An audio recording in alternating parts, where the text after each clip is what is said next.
And we're back here once again with another episode of the Cloud9 podcast, season 15, episode 17.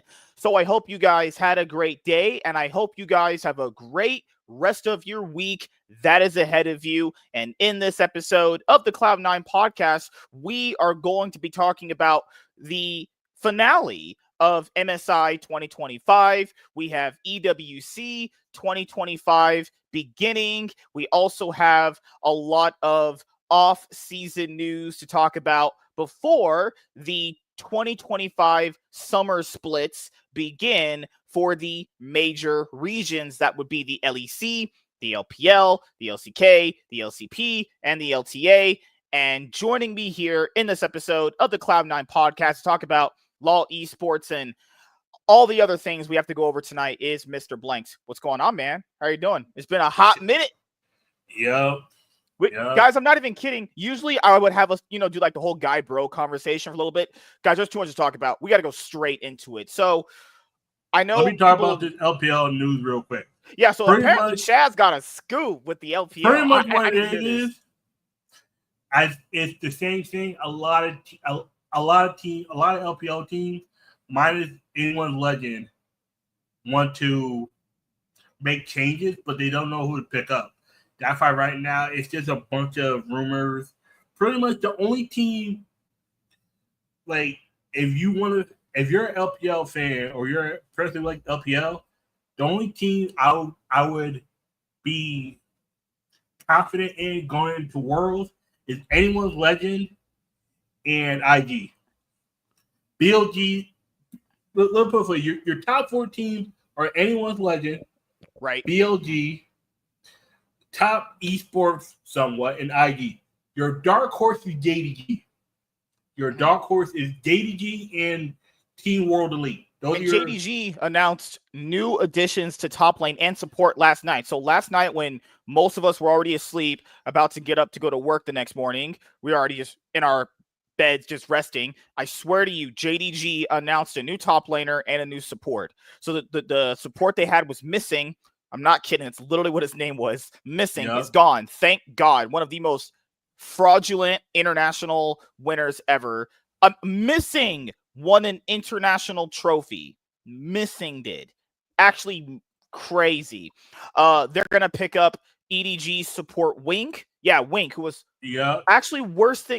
What's crazy, Wink is worse than Missing. Wink is garbage. And then they're gonna, I forgot who was their top laner. Did they have 369 or they had someone else? I forgot who the top laner was. No, who? JG? Yeah, who was JG's top laner? Ale. It was Ale. So yeah, Ale is gone. So I call him Ale eventually too. Also, another piece. Yes. Weibo Gaming and Top Esports traded support. So Hong Chris is on Top Esports. So Chris went back to Weibo? Yeah. They traded him for Hong. Yeah. Yep. Yep. What are these support trades? I have a pile of shit and I have a bar of soap. Yep. Let's swap them. But it turns out your bar of soap was fucking that 99-cent store brand. It's like, is that really an upgrade? Really? That's like going from like the shit you use for your underarm, your armpit. Fucking hell. That's like going from Dove to that soap that just says soap. Like, have you ever had Cocoa Puffs and then you no longer can get Cocoa Puffs? And it was just puffs. It was just like it meant like these aren't even upgrades because I've heard people on Reddit go like, these are upgrades. That's like going from having sex with Precious to having sex with that fat chick that tried to sue Lyft because she was too overweight to get in the fucking vehicle. Like, these aren't upgrades. That's like going from Mariah Carey to Lizzo. Oh, Mariah Carey in the 90s to Lizzo. Man, she was looking bad. Hey, I saw her son stream. She came into the room. She's still looking pretty. She's looking still pretty good. Decent, she's still finding the motherfucker. Yeah. I mean, any day she want to, hit a brother up, we can have some fun. But no, to cooperate with what you were saying, I actually bookmarked this post, from Nymera, because there was a lot of LPL teams making a lot of roster moves. But what's weird is a lot of people don't actually know this. The LPL 2025 summer split begins very, very soon, with like in a week or so. Or I think it begins this week, No, actually. It actually starts this week. It starts. Yeah. It starts the 19th. No, but like what I'm saying is this shit should already be figured out, like during this off-season period we had. Like, what was taking so long for these rosters to kind of like swap players? Because if you're swapping players just right now, these teams are about to look like horse shit for the most issue of the is split. with LPL in China, there's a lot of money that has to move. That's why it's not like LCK where you can just swap somebody out. Like, or same with LTA or LEC, we just swap a player out and all that shit. Yeah, because there's a lot of contracts that have to move. There's a lot of stipulations too. Like, you don't want to have a scout situation where that motherfucker actually owes EDG $4 million. Yeah, because he got loaned out. He got loaned out from the team he was on loan with. Imagine getting loaned by one team to another team, and then that team loaned you out to another team. That's the shit that LPL does. They be, imagine you're Milky Imagine Way. a world where FlyQuest is like, hey, we're bad off for cash. Hey, Cloud9, we can loan you Inspired for a split. Imagine Milky Way was on what? SPX, right? Imagine he gets traded to RNG, then gets loaned out to JDG or what team? What top?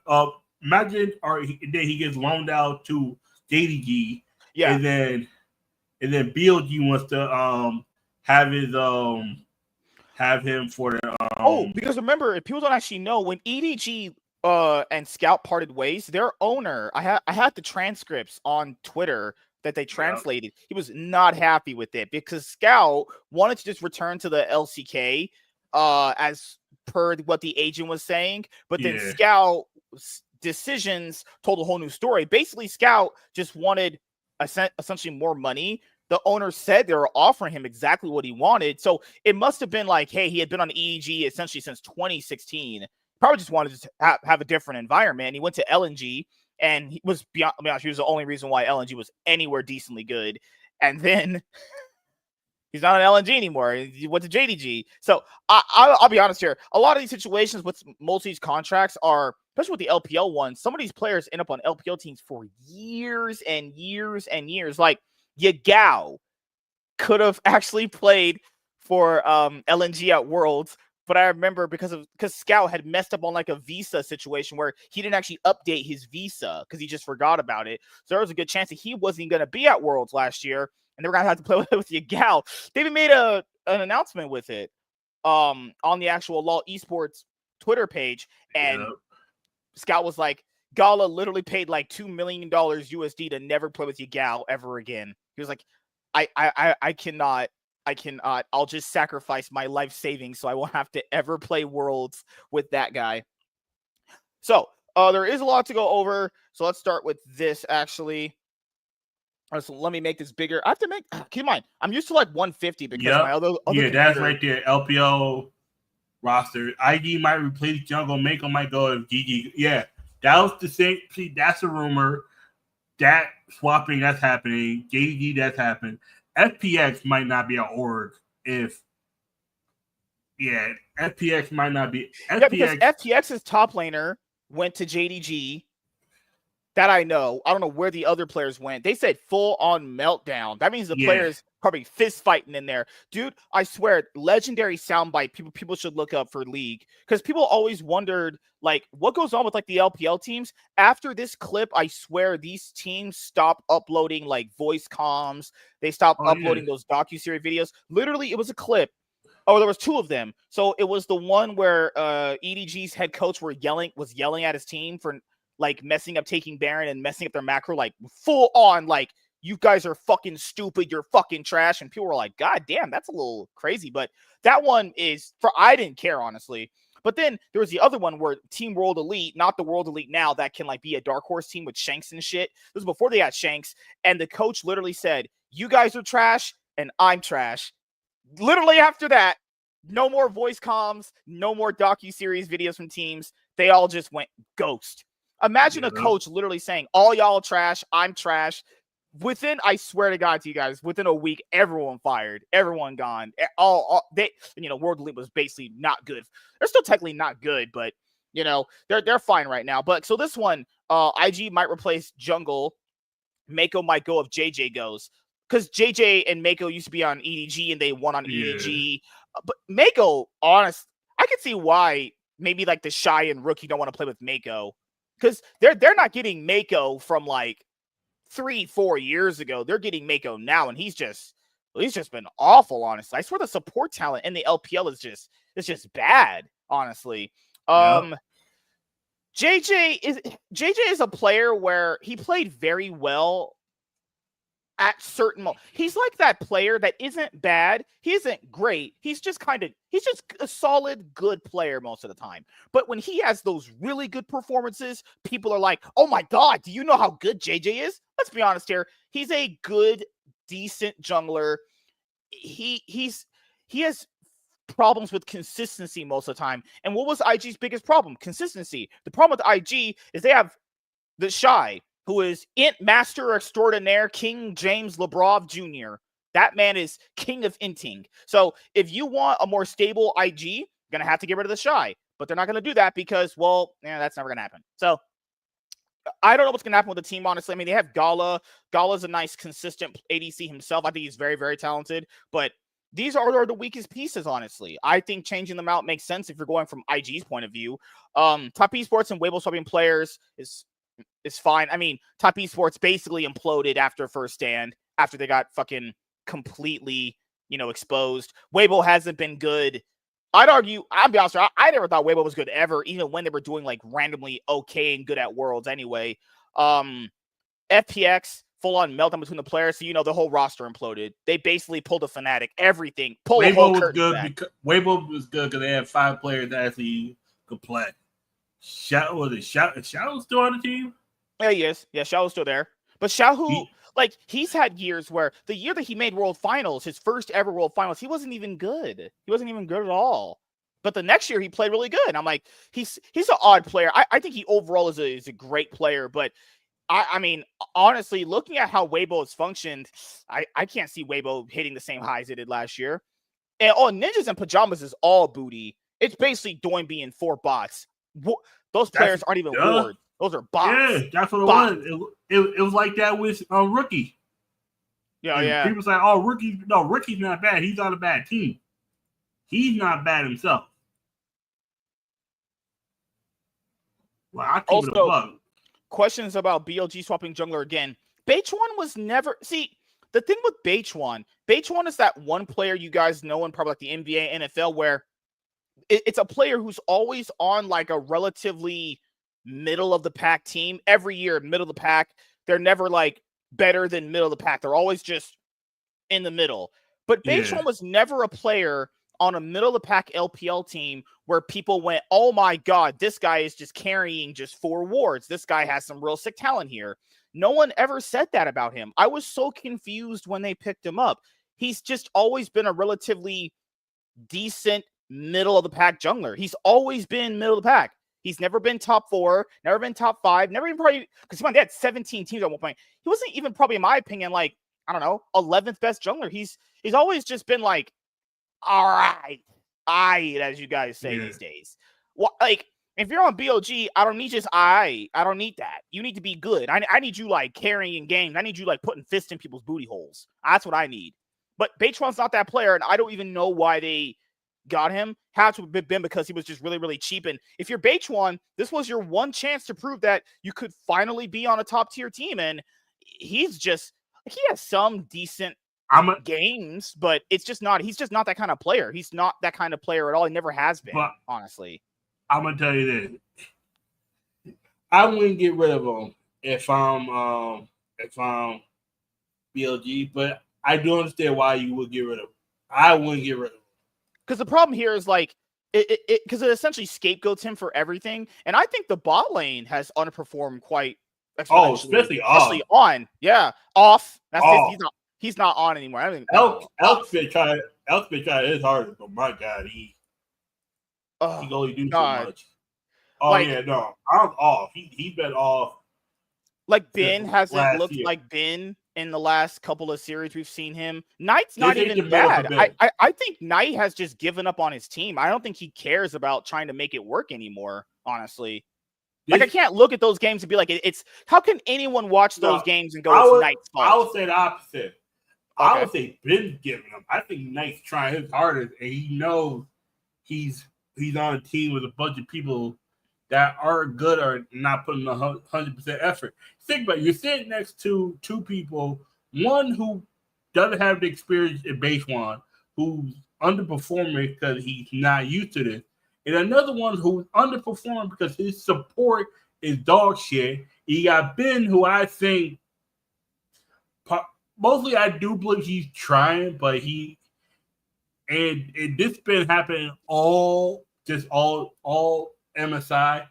Right. They go after the top side is the weakest side in the last 3 years. Oh yeah, for sure. Yeah. If you need to get ahead in the map, you go after the top laner. You expose the top laner. If your top laner had even a remote weakness in champion pool, you expose the hell out of it.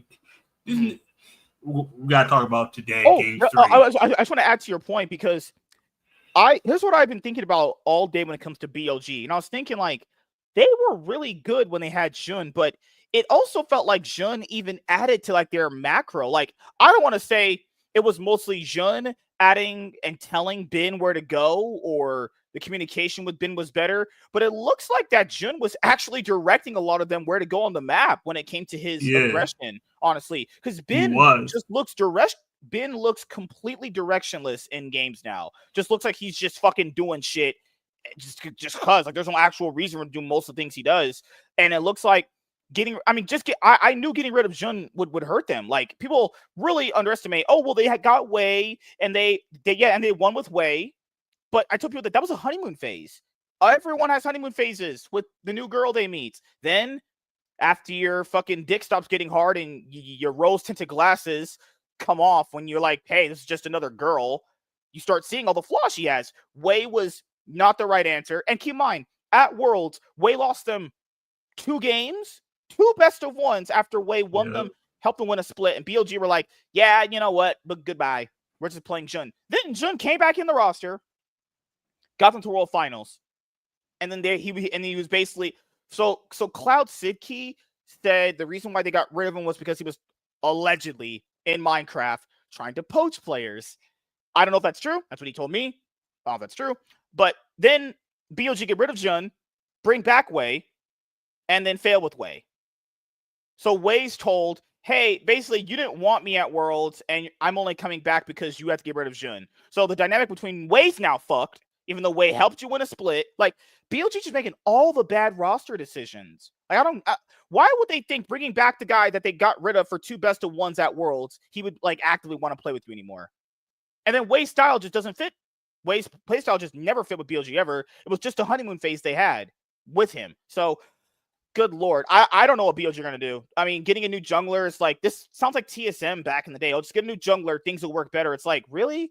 We're not going to analyze that On's been literally feeding games, like literally straight up feeding games, like literally not even trying anymore. Trust me, I'm not getting in his ass today. No Diddy.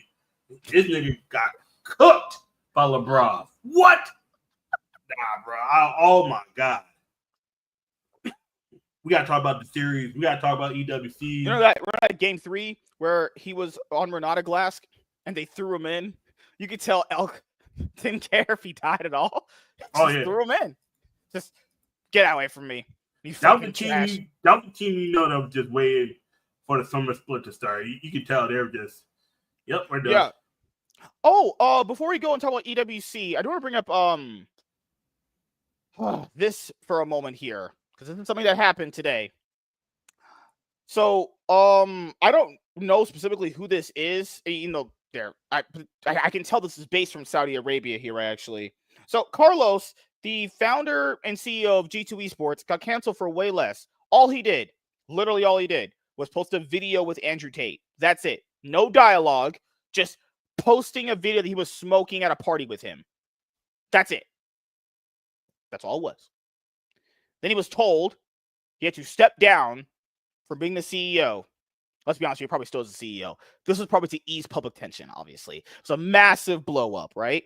Then T1, biggest fan base in league, most iconic player, most world championships. I mean, Faker himself has won MSIs, won the useless tournaments like IEMs back in the day. He just won EWC last year.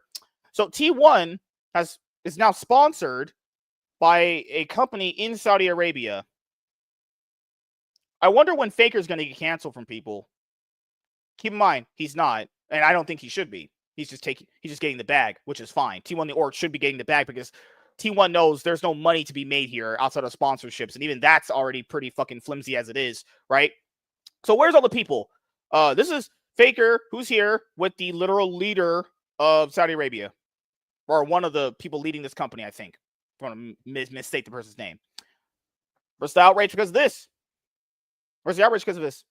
None. Then you have idiots posting these stupid little gay flags in there. Yeah, and worst one, he was posting like Troon flags. Like, what in the world? Yeah, look at just posting some cool flags. Yeah, telling this Saudi Arabia company that you're supporting mentally ill people, it's not a flex you think it is. What the kids say nowadays, it's not the flex you think it is. Posting this doesn't matter to them at all.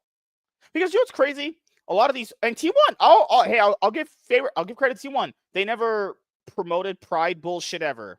So them taking the money shouldn't be a bad thing to people. They never once promoted that, ever. They actually never had a tweet ever saying they supported that. Never changed their logo for Pride Month ever. But yeah, I wonder where's the consistency with some of you people out there where like one person posting a video with a controversial figure and then the greatest player of all time in league his team is now sponsored by a country that, you know, maybe yeets gay people off buildings, allegedly, in Minecraft, right? Not really eat them. It's more like they throw rocks at their head to they, Who knows? Who knows? Yeah, no. They might throw them in a furnace. Yeah. No. What they do is they stone you. Those if not that, they'll throw a boulder over a mountain and just delete in GTA.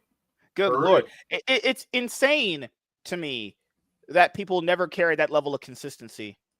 Because this is what I'm going to tell you, people. For those of you who guys don't understand it, and I even said this last night in a Monte Cristo, I replied to him. He didn't reply back, but you don't tell him the truth, because he didn't reply. It's fine. It's all good. This is what these companies do. And this was a tweet that Monty had, and we'll cover it because Chaz wanted to go over the Cadro thing, and that is part of this too, so don't worry. So Monty says, if it's totally normal and ethically okay to be associated with Saudi Arabia, then why does every developer org and co-streamer require enormous payments to participate in EWC? Why not just participate for an industry standard payment, or in the case of co-streamers, for free? Well, to be completely fair, no one's going to do things for free. That is just not going to be on anyone's mind. Most people are going to be like, how much are you going to pay me? But the thing for me, so like Cadro was taking a lot of flack for streaming EWC. I don't care if he streams EWC. I'm going to watch EWC regardless because, well, it's just league. We watch all the tournaments here. We watch most of the leagues and we talk about them. There's not going to be a league tournament we won't talk about here. Like I told you guys before, that's something that I've always kind of said on the show. My thing is Cadro never said he wasn't going to stream it though. And also has Cadro ever, Cadro said some insanely like progressive stuff, like when a Menace was going to get canceled from being able to participate in Worlds 2023 because he told someone in solo queue to go back to your home country, literally something so small. Cadro called a Menace xenophobic. So, when you use language like that, people are going to assume you lean one way politically. So then Cadro takes money from Saudi Arabia. And he essentially is a millionaire if you're looking at how much money he makes off of all of his social media platforms. But this is what I want to tell people. I don't know why he would take the money. There's various reasons why. Maybe he has a very sick relative. Maybe his parents got injured in some sort of like car crash. Who knows why he took the money? Sometimes it's just an easy bag. Sometimes you look at it, you're like, all right, cool, it's leak. Because And some keep in people are mind, not into the politics. yeah, it's something also like I've said for many years, this is what average broke people with no jobs don't understand, who are terminally online when it comes to League. Literally people who have no jobs at all and who beg fucking Cloud9 and FlyQuest to be their social media managers because they're never going to be able to socialize in real life because they're fucking socially retarded weirdos. More money equals more freedom. It's like when you ask a wealthier person in your life, that's like someone rich, just someone pretty good, and you ask them, why do you need more of this? They always go, why not? Because to them, having more money gives you access to more freedom and more things that you're able to do. Because you mind, guys, League, go ahead. I want to say more freedom. It does give you more access to do things because it depends on where you take the money from. True. Yeah. And keep in mind, Casual has Los Ratones now. As people know, Casual will never say this because then that pulls the curtains back on all this too. If Los Ratones isn't profitable, because we know Disguised Toast is not, we know T1, the most famous Oregon league, is not, Genji is not, Genji's CEO said they've never turned a profit ever. Literally his exact words. Company never turned a profit despite leading in sponsorships. Yeah, they have more sponsorships than T1. No profit. KT having profit is never going to happen because their org is disgustingly trash. If Los Ratones isn't profitable, well, that's probably the reason why he took the money. That's the only reason why I could think he took the money is so essentially he could basically pay off Los Ratones for a year, not even worry about it, honestly. The money that he took probably pays for Nemesis got to be getting the bag. It probably pays for Los Ratones without him having to go into his own pocket. Yeah, right. When you own a team, you need your own money in your own account. Plus, you need a business account. Like Los Ratones would be considered a business. You don't want to pay. You don't want to pay them personally out of your own bank account. You're getting paid from, right? You want to pay out of an account you're getting paid from. From Riot other stuff. What you want to do is you want to take that money you're getting, transfer whatever you can to the business account, and then you pay your employees for that. It makes it a lot easier. Now you're not directly giving money back. In a sense you are, but you're not. But that's the only reason that I could think of. Pocket. That's the only reason I could think of is they took the money to basically pay off Los Ratones for a few years. And keep in mind, if it's as big as people are speculating, that probably pays for that whole company for like 3 years, 4 years could be max if you really play your cards right. But, and also people that are never in that position always say, oh, I would have did differently. Well, the reason why the casters you see cast the event is because they don't make that life-changing money. Nobody makes that life-changing money being an esports caster. That's the reason why Monty stopped doing it, because they didn't pay him what he thought he was deserved, and they actually lowered rates for the casters across the board. That's why you saw casters like Shocks go freelance so that they could go and work other events. Why do people think that? Why do you guys think that Shocks works CS:GO? She never was into CS:GO until a few years ago, where she went freelance, and she was like mostly directly a Riot employee, but she figured she could make more money being freelance and work more esports, right? Kangas, guys, Kangas goes to like Yu-Gi-Oh events. I'm not kidding. Kangas was at the NWCQ. Kangas cast LTA. Why is Kangas at a NWCQ for Yu-Gi-Oh? If he makes enough money being a caster in League, you don't make enough money being a caster in League. You don't. It's been very known for a long time. Why do you guys think they cut a lot of those casters from LTA? They cut Rafa. They cut Pastry Time. Freak left. Okay. You don't have Dash is gone. Yeah, Dash is not there. They had Riv. Riv is the guy who started in League, caster in League, casted Worlds and everything. Gone. Went to Valorant. He's literally all in Valorant now. I love Riv too. Nice guy. Met him in Riot. He's cool, good. Papa Smithy, guy who ran 100 Thieves for a little bit, who now runs. I mean, I could always come back to being a caster. Ellis, fuck off. No, you aren't. Ellis literally says, I made more money doing what I'm doing right now than being a caster. Nobody makes money being a caster. That's why all of the famous casters you see doing this right now, like Kitty is there, Hysterics, Atlas, That one fucking dork with his pronouns in his bio, that fat fuck, that slimy, ugly loser. What's his name? Oh my god, Ox. Degon. Yeah. Why do you guys think Degon's there? Don't like the bag doing this. So don't forget, so many people love League. That's why it don't matter to them. Some of them it doesn't matter. True. But think about so many Valorant guys. So many Valorant guys who don't really agree. He's like, they see it. It's bigger than Saudi Arabia. It's the game itself. It's another tournament for these players to prove themselves. Like Valorant, Team Heretics just won. That's the only championship. That's the only championship they're getting this whole year. They is garbage in every other sport but Valorant. That's the only sport they're good at. No, fact. Gen.G always loses. It breaks my heart every time. But every time.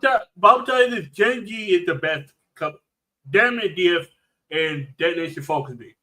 That's the only time Detonation Focus me is going to get to something that's Worlds is EWC. Like, also, if we're going to point this stuff out, let's just point out this. Okay, let me just grab everyone. I want you to listen to this podcast episode. Take your phone. Where do you think your phones are made? When you guys say things like child slave labor, all of your phones are made with child slave labor. All of your shoes are made with child slave labor. Mostly everything. Most of the shoes. Most of the shoes. There's but look, yeah. Mostly everything you own is done through, let's just point out, very unethical means. Very unethical. Yep. So if we're going to get on Riot, I'm not defending Riot, but if we're going to get on Riot's case for partnering with Saudi Arabia, I want you to throw your smartphone in the trash. Because apparently, you don't like people are being abused. If you wear Nike, throw them shit. Kobe them shits. Kobe in the trash. Like if it says China, especially says made in China, Korea, trash. Just because even Casual pointed this out. If we're gonna play this morally superior game, get rid of your smartphone right now. Trash that shit. Throw it in the garbage. Because keep in mind, or let's use fast food. You want to play? You got an iPhone now. You got an iPhone. That's you can't say shit. You can't say shit. Before Steve Jobs passed away, majority of them were made in America. Majority. Some were starting to get made overseas. After he passed away, 150% of them. And this is what I brought up because me being obviously famous, rich, and good-looking, and charismatic, and a hit with the ladies, I always say the most base things, right? Yeah. Right. It's because these companies never have ethics or morals. They just virtue signal to a bunch of morons who believed it. But is this not true?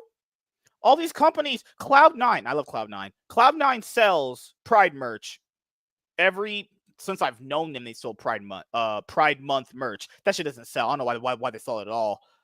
But then this month, turn around and went to a country that allegedly in Minecraft, offs gay people. Does Cloud9 really, the org, care about gay people for using just that line of logic? Or because Jack mentioned that he had to bring Cloud9 back to profitability. Was bringing Cloud9 back to profitability means that you take Saudi Arabia money? Probably. Now, that probably means that got to sacrifice some morals here. Steve Artisett, the co-CEO of Team Liquid, is gay. He likes to dick. His company literally was at Saudi Arabia last year. This place literally offed gay people. That same week they were at EWC. That country offed gay people, but he himself likes the gay community. So if we're gonna play like this morally ethic game, I would like your actions to kind of meet up with them. Also, for anyone that wants to play this morally ethic game, don't eat fast food ever. In fast food, they literally put addictive things to make you go back and get it. That's why fast food companies make all the much money that they do, because they put addictive substances in the food or liquids to make you go back. Why do you keep going back and getting Starbucks? People say they don't even like Starbucks, but your mind keeps going back to Starbucks. Why is that? It's sugar. Yep. And there's stuff in the sugar inside of it that makes your brain go, I need it again. So it tricks in. It's synthetic sugar that makes your body addicted to it. So and people understand why Why it's like, it's like when you drink the diet drinks, but you're not losing weight. It's like because you're drinking synthetic stuff that's it seems healthier because you're not adding calories, but you wonder why you got cancer. You don't drink soda with sugar. You drink with fake sugar, no calorie, but you wonder why now you got a tumor growing outside your neck. It's fucked up, but it's like. So the essential line goes like this from what I've read from business owners, which is basically there's no ethical consumption under capitalism because that's just how it works. Under capitalism, which is what the country is, that's how those things work. Despite how unethical those things might be, you can do them because they're not illegal, essentially. Yeah. You can do them. But it's so crazy how all these people, every time EWC comes around, wants to play this stupid little moral high ground every single year of like, oh, you don't care about this. Do you care about children being abused in sweatshops to make the shirts you wear? Do you care about that? By that logic, throw out every shirt you've ever owned, probably made in China. Every big business outsourced stuff to China with the whole manufacturing move over to them and all the other third world countries because of, profit margins. Yeah. So if we're going off logic like this, then all you guys are fucked, honestly. But it's okay. It's okay. Let's just pretend we like gay people. I don't even care for gay people. I'm be honest here. If you're gay, bi, whatever, I don't really care. Trans, I'll draw the line at that. That's mental illness. I don't fuck with that. That's one of those lines where it's like, if you're really gay and you like dudes, man, fuck it. Who cares? Whatever. Yeah, because even some people say that's nothing. There are some people I know that's nothing on it. If you are homosexual. Oh, I asked someone about transgender. What do you think about? And I remember I asked the same person. What do you think about someone that thinks they're the opposite gender, but then doesn't want to be called the opposite gender, but you get in trouble if you call them by the gender that they used to be. Yeah. Oh, you know what she said? Those people need to get locked up in an asylum. Lock away the key. Those are the kind of people. You know what she said? Those are the kind of people that were in the not in the class in the corner. They were in the trailer that was on the outskirts of the school. They were the ones. She said they were the ones that were the first ones in school and the last ones out. I'm like, oh shit. Damn, she just called them. You know what? And then we had this post because I'm gonna add on to your thing. Well, actually, you know what? Fuck it. No, we'll have to do it later because that's gonna be a topic though. She fucking cooked them. I was like, yeah, no, those are the people that like. Yeah, so I don't know if this directly came from Cadril, but I know this came from the Rats community post. And right here, the Crimson King said, I think this Reddit post completely highlights the hypocrisy of some of you. Also, remember, MSI was also sponsored by EWC this year. Yes, on the Riot broadcast, it literally said, sponsored by EWC. No one cared. Not a single peep. Everyone said, this is the best MSI I've ever witnessed. Sponsored by EWC. None of you cared. I didn't see a single Reddit thread blow up about that. Not a single one. Not a single person. But also, crazy thing is people don't want to legitimize this tournament because of how quick it is. That's why some people are like, it's whatever. It's not a real tournament to me. That's me. If you're willing to give away free money, I'll take it. I'm like, oh shit. That's how some people are. Some people are like, oh my god. I remember the 100 Seeds guy. People got mad because he said he was talking about EWC. I can't believe you're talking about EWC. Yeah, it's leaked. Yeah. Yeah. It's 5 days and then people forget about it. People, you know what? People only remember who won. People, you know the fucking thing. And this is what I told you. People remember more that T1 won EWC than JG won MSI last year. And if T1 wins EWC again, people are not going to remember that JG won MSI.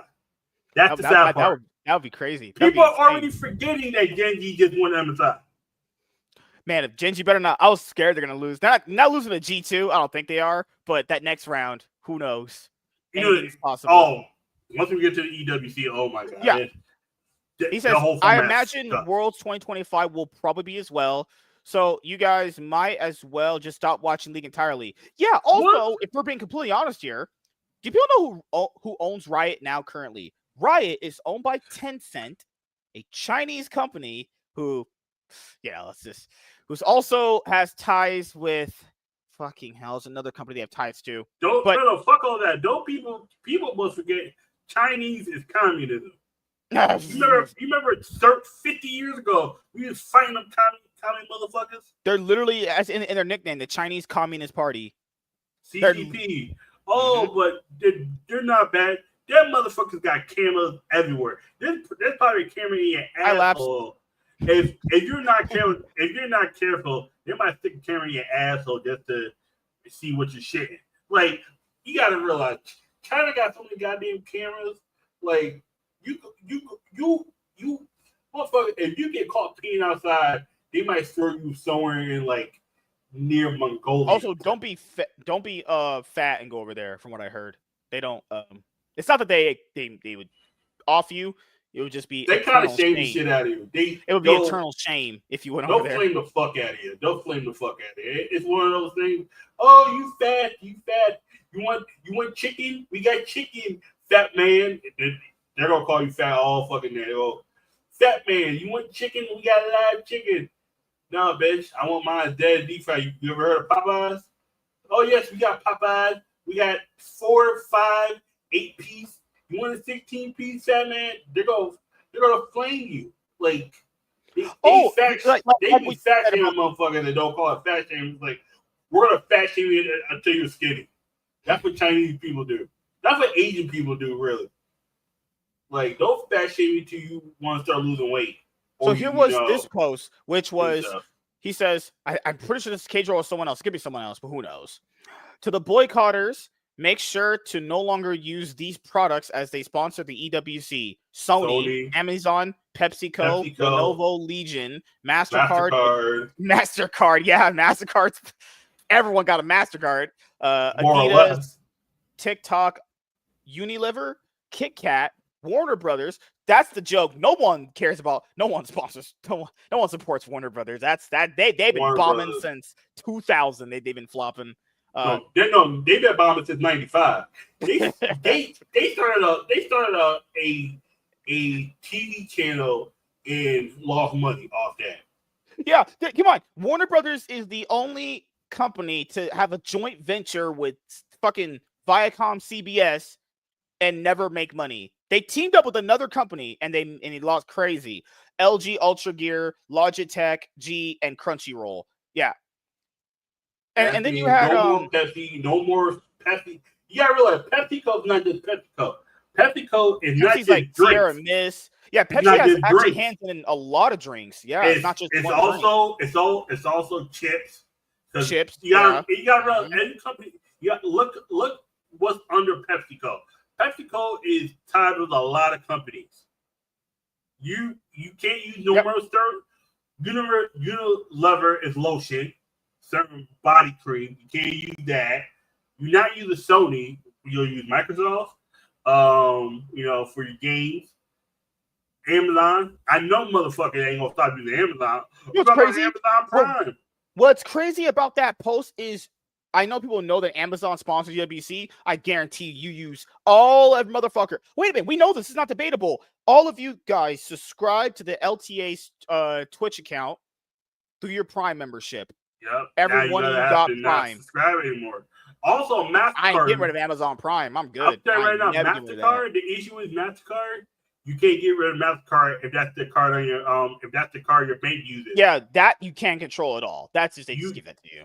No, you're kind of fucked. I have a Visa. That's me. You're gonna have to, if your bank uses Visa, you're good. But if your bank uses MasterCard, you might have to get a whole new account. Now you have to see what bank uses MasterCard. Oh, I know all of you dumb fucking snot-nosed League players have a PlayStation 5.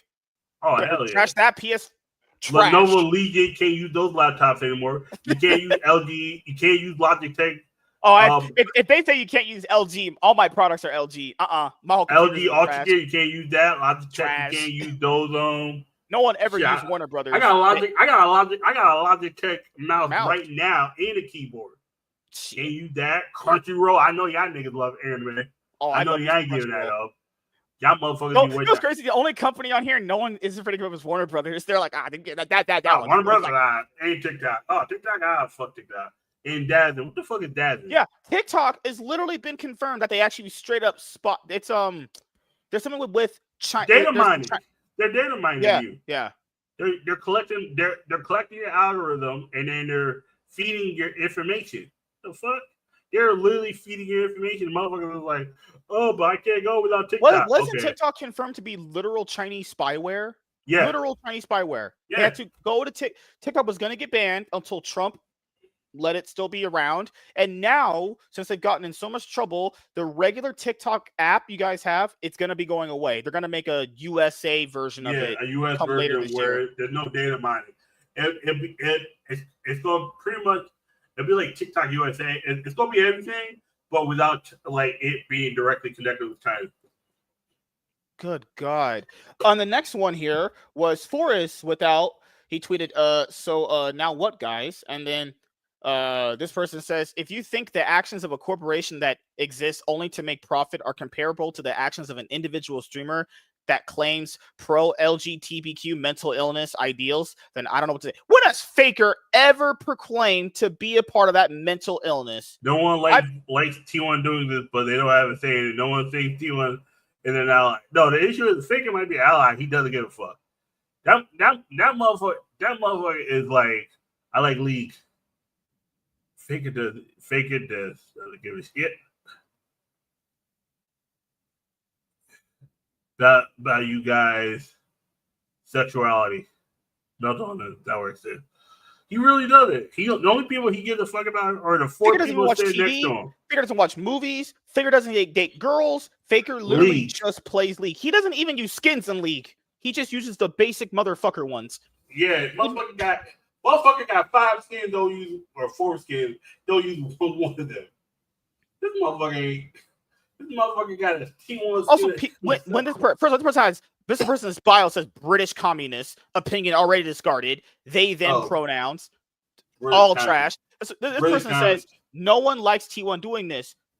I missed the part where they give a fuck what you thought, Mr. British communist, they them pronouns. I missed the part where they even give a fuck what you said. You know, it's crazy. That Tobey Maguire Spider-Man movie, the first one, where Tobey let that robber guy go through, before that scene, the part where Toby's like, hey, pay me my money. That guy said the best line in movie history, in my opinion, where he says, I missed the part where that's my problem. Best line ever uttered in cinema, in my opinion. At least top 10. No, it was the guy's getting away. No, the guy's paying our money. Oh, we're not gonna pay you money. And then the guy robs him and he gets away. He's like, you gotta stop him. I see the fail part where that's my problem. Best line ever uttered ever. I mean, because you gotta realize motherfuckers don't have to care about your sexuality or your mental illness, depending on how you feel. These people are so wrapped up in their sexuality that they can't see through. All of their life is just their sexuality. I suck dick. I deep dick. Is there nothing else? That's how it was when motherfuckers only identify by race. It's like, oh, I'm black. You got anything else? Yeah. You got anything else? Anything else? Like when someone who they were with their personality is like, oh, I'm black and gay, and I like anime. Look, what this person said doesn't count. It's not K-Drill. Well, too late with that also, one, buddy. Faker actually get that league while K-Drill canceled it. Hold this house. What? Royce, what the fuck is this guy's name? How did K-Drill cancel League? He just streamed an event. First of all, who is this guy? First of all, look at his ad is trash at League. That's enough said. Roy's sister cheer sauce. Oh, Jesus Faker Christ. Said, oh, this is a Q&A. Maybe he did. This one, I don't know if he even knew who this person was. Faker is which 3 celebrities do you want to have a deal with? He said Muhammad Pitts. It's almost. I don't know who the fuck these people are. It's this person right here.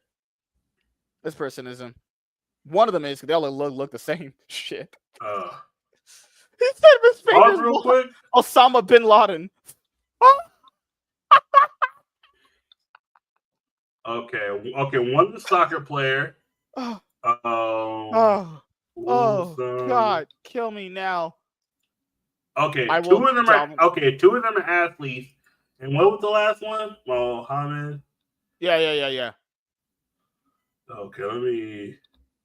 I thought he said Osama bin Laden. I was gonna just die of laughter. Holy shit. Faker. Faker. That motherfucker been dead for about. I'm A saying lot. 20 years. That motherfucker Bro, been dead since 2001. But I was like, Faker, you know you idolize a legitimate terrorist, right? yeah. I Okay. almost lost it. I actually Which almost did three a sons lost do you self want to have a dude. meal with? And the third one was Was the it the Crown Prince. Okay, or Prime Minister. Okay. yeah, it was the And prime other two were minister. athletes. Yeah. Male athletes. One was a. Well, you wanted to have a meal with the prime minister of Saudi. First of all, I'm trying to have a meal with some hoes. I'm not trying to. Oh, they have women. They could eat this. Three. He got. They have those women with the veils over their head where they pull them off. They look like fucking dime piece. The people that rich? Oh, they're like multi-billionaires. Oh yeah. Okay, that's me. He gonna have a meal with two athletes and a prime minister. Okay, all right. He don't give a fuck about the hoes. That's Faker. He prioritizes the homies over the hoes. Fuck him too. That's why Chovy is the GOAT. He would never. What? You guys are. Oh, guys, you people are so close to getting it. They don't care about you putting your dick in a dude's ass. They don't care. They don't care if you want to chop your penis off. They're like, oh, you like League? All right, cool. I like League too. That's it. That's it. Like, if you ask Ben what's a transsexual, Ben's gonna be like, transformer in disguise. Motherfucker go look at motherfucker like, oh, I married someone got mad because someone misgendered, and I was like, oh god. The issue is you League of Legends. I'll be honest, most women that play League, if you do find them, are the people that literally have pronouns in their bio, blue hair. Or I'm not kidding. Or gamers who are just like whatever. Yeah. We're gonna talk about that tomorrow. That's gonna be a topic tomorrow. I did not forget. I already have it written down. I did not forget. Oh yeah, I thought he told me. This nigga told me that. I was like, man, stop bullshit. And he was like, I was like, this shit real. I was like, yeah. The reason why I knew it. The reason why I know it wasn't going to be true is because because not about League, but I'll just quick segue. Yeah. The reason why I know that was never going to happen, I would have literally bet my entire life savings in my house.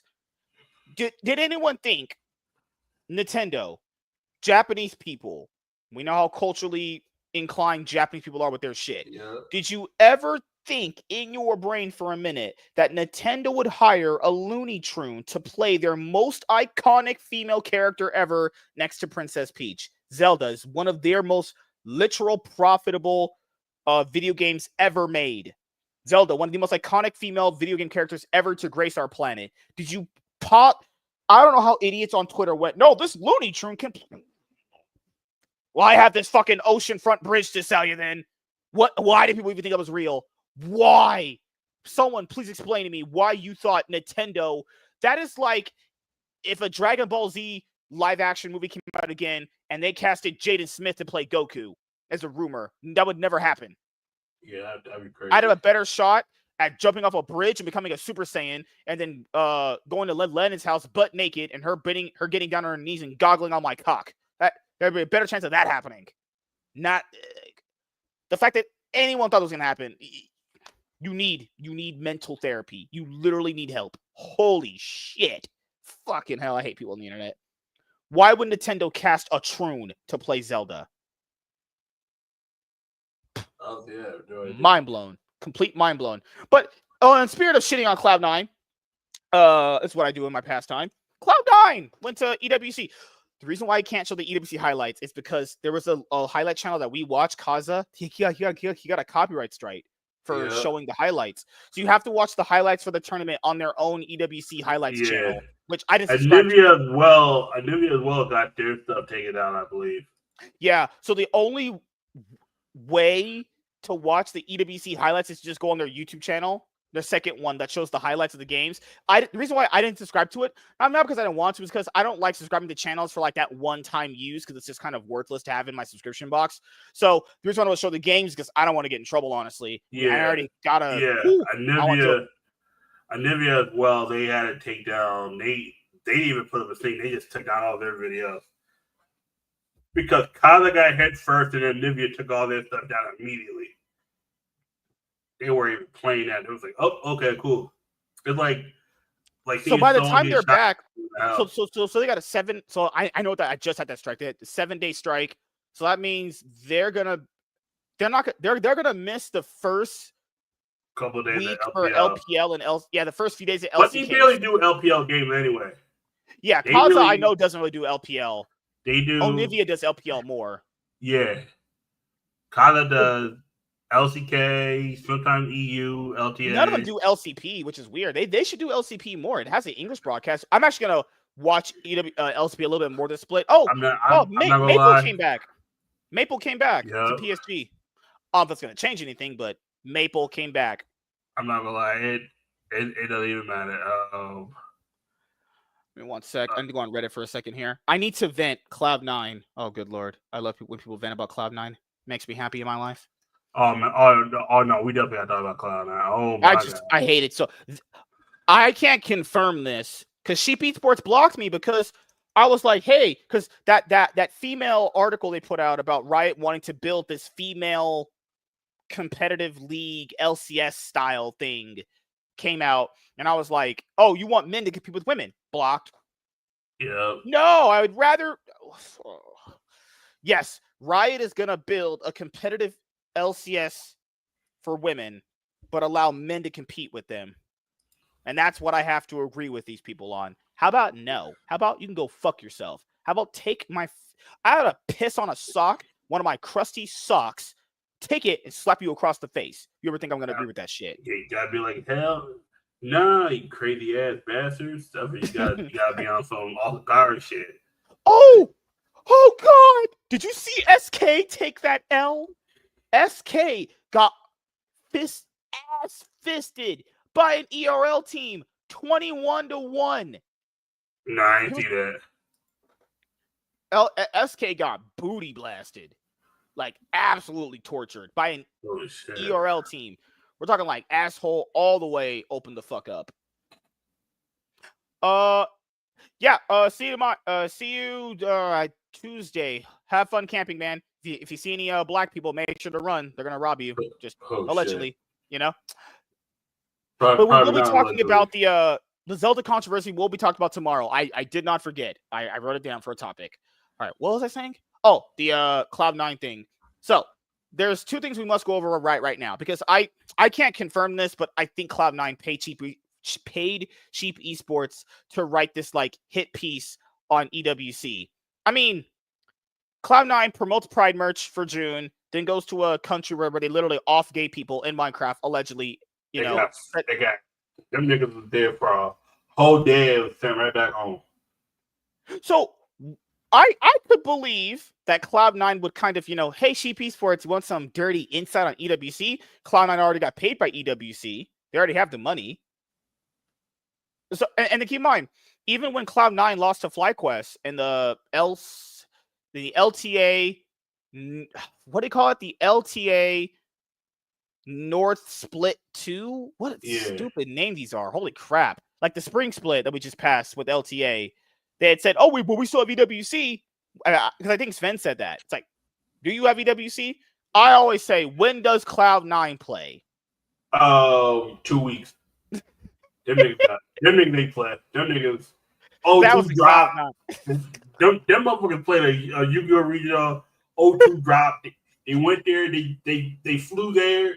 And NAWCQ went O2 drop. They was back home that same night. I'm tired. Okay. Y'all want to go to win anyway. Even if you got to top 8, think about it. There was 4 Asian teams ready to fist you.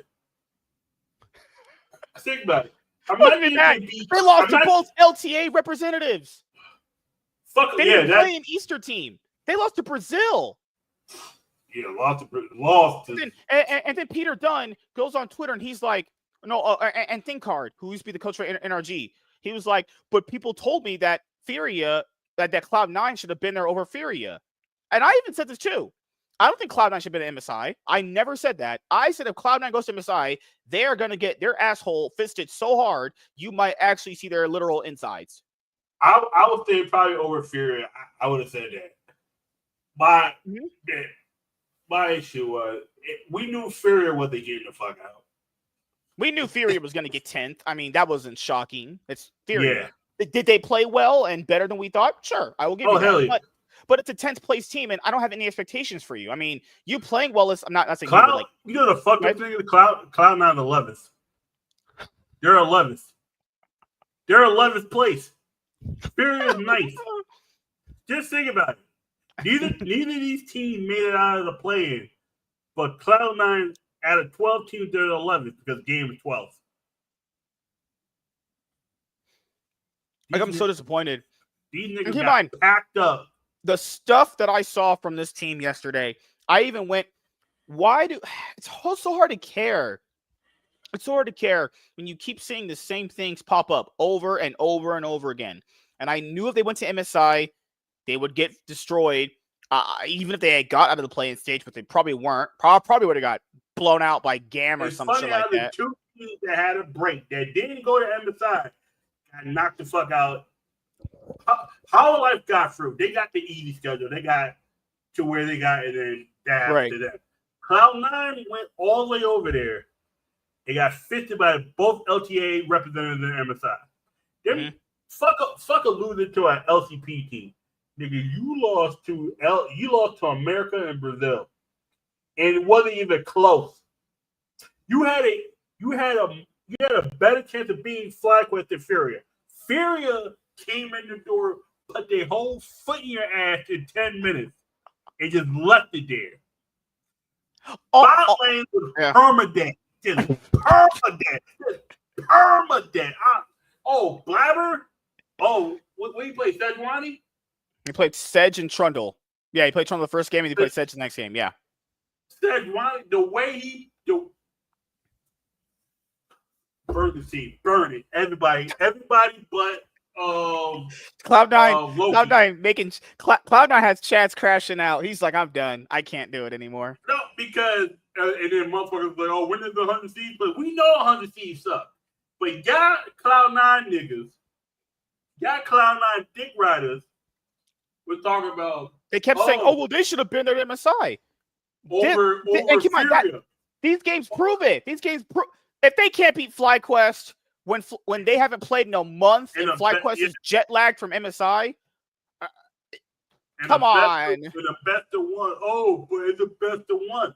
Yeah, you see, I know you hate best of ones and you like the double elimination, but what have I told you? You always got to show the fuck up. I agree. Tired of the best of one and best of three. Because you, in that one game, tells me a lot. They told me in 2 games, they told me Cloud9 had a month off. It was still trash. That tells me LTA is. I'll even add to your point. Remember when Cloud9 lost to Team Liquid in the winter split, and then they had a month off? Then they had a vlog from Korea, and the most of that vlog from Korea was them talking about a Nero's solo queue rank. I was like, bruh. I know. Nero needs to get the fuck off the team. That nigga garbage. His drafting, that nigga can't draft for shit. Cloud9 should never change. Cloud9 should never change at all. Just also, Riot, I'm not showing the game. I'm just showing the draft. No, you can show it if it's on this channel. I think you can. Don't not put the volume up. Oh yeah. I'm just showing the draft. Look at how awful this fucking draft is. Y'all game broken play Rumble. Nigga, GG. FlyQuest. Oh yeah, FlyQuest. Yeah. I will say this. G2. That was a Cloud9. My bad, but that's fine. Okay, G2's really gotten a lot stronger since MSI. It just might be this tournament. They might go back to sucking. But they do look a lot better. But in the best of one, you can show the fuck up. But the best of one or the best of 3. But the best of one, the better team should. You gotta realize the better team should be 3-0 in teams. There should be. We give up the first game. You can't just give up the first game in the best of one. There's only one fucking game. You can't be like, Cloud, we're gonna let Fury win game 1. Guess what? There is no game 2. You're going home, niggas. This was Cloud9's game against Fury. All right, I'm not playing EWC. I'm not playing it. What is this bullshit? Red If I see one more motherfucker on rail, I'm cracking the fuck out. He might as well have just picked Sivir. That's the rail special. Picking Sivir with rail. Might as well have just picked that. Sven on Corki. Sven, I'm not going to lie, dude. Sven looked like some fucking bronze 5 Corki. Sivir works on the right ADC. It works on the right ADC. Bro, no, fuck all that. Y'all niggas banned Rumble and they gave over Ambessa.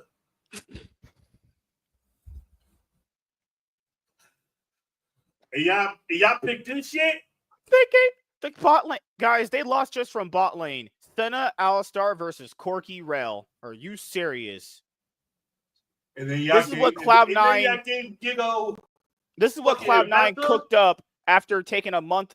Cloud9's not played an actual league professionally for like about 3 weeks, give or take. What up, right? What's going on, man? No, I'm just saying this is kind of bullshit, man. Who they have?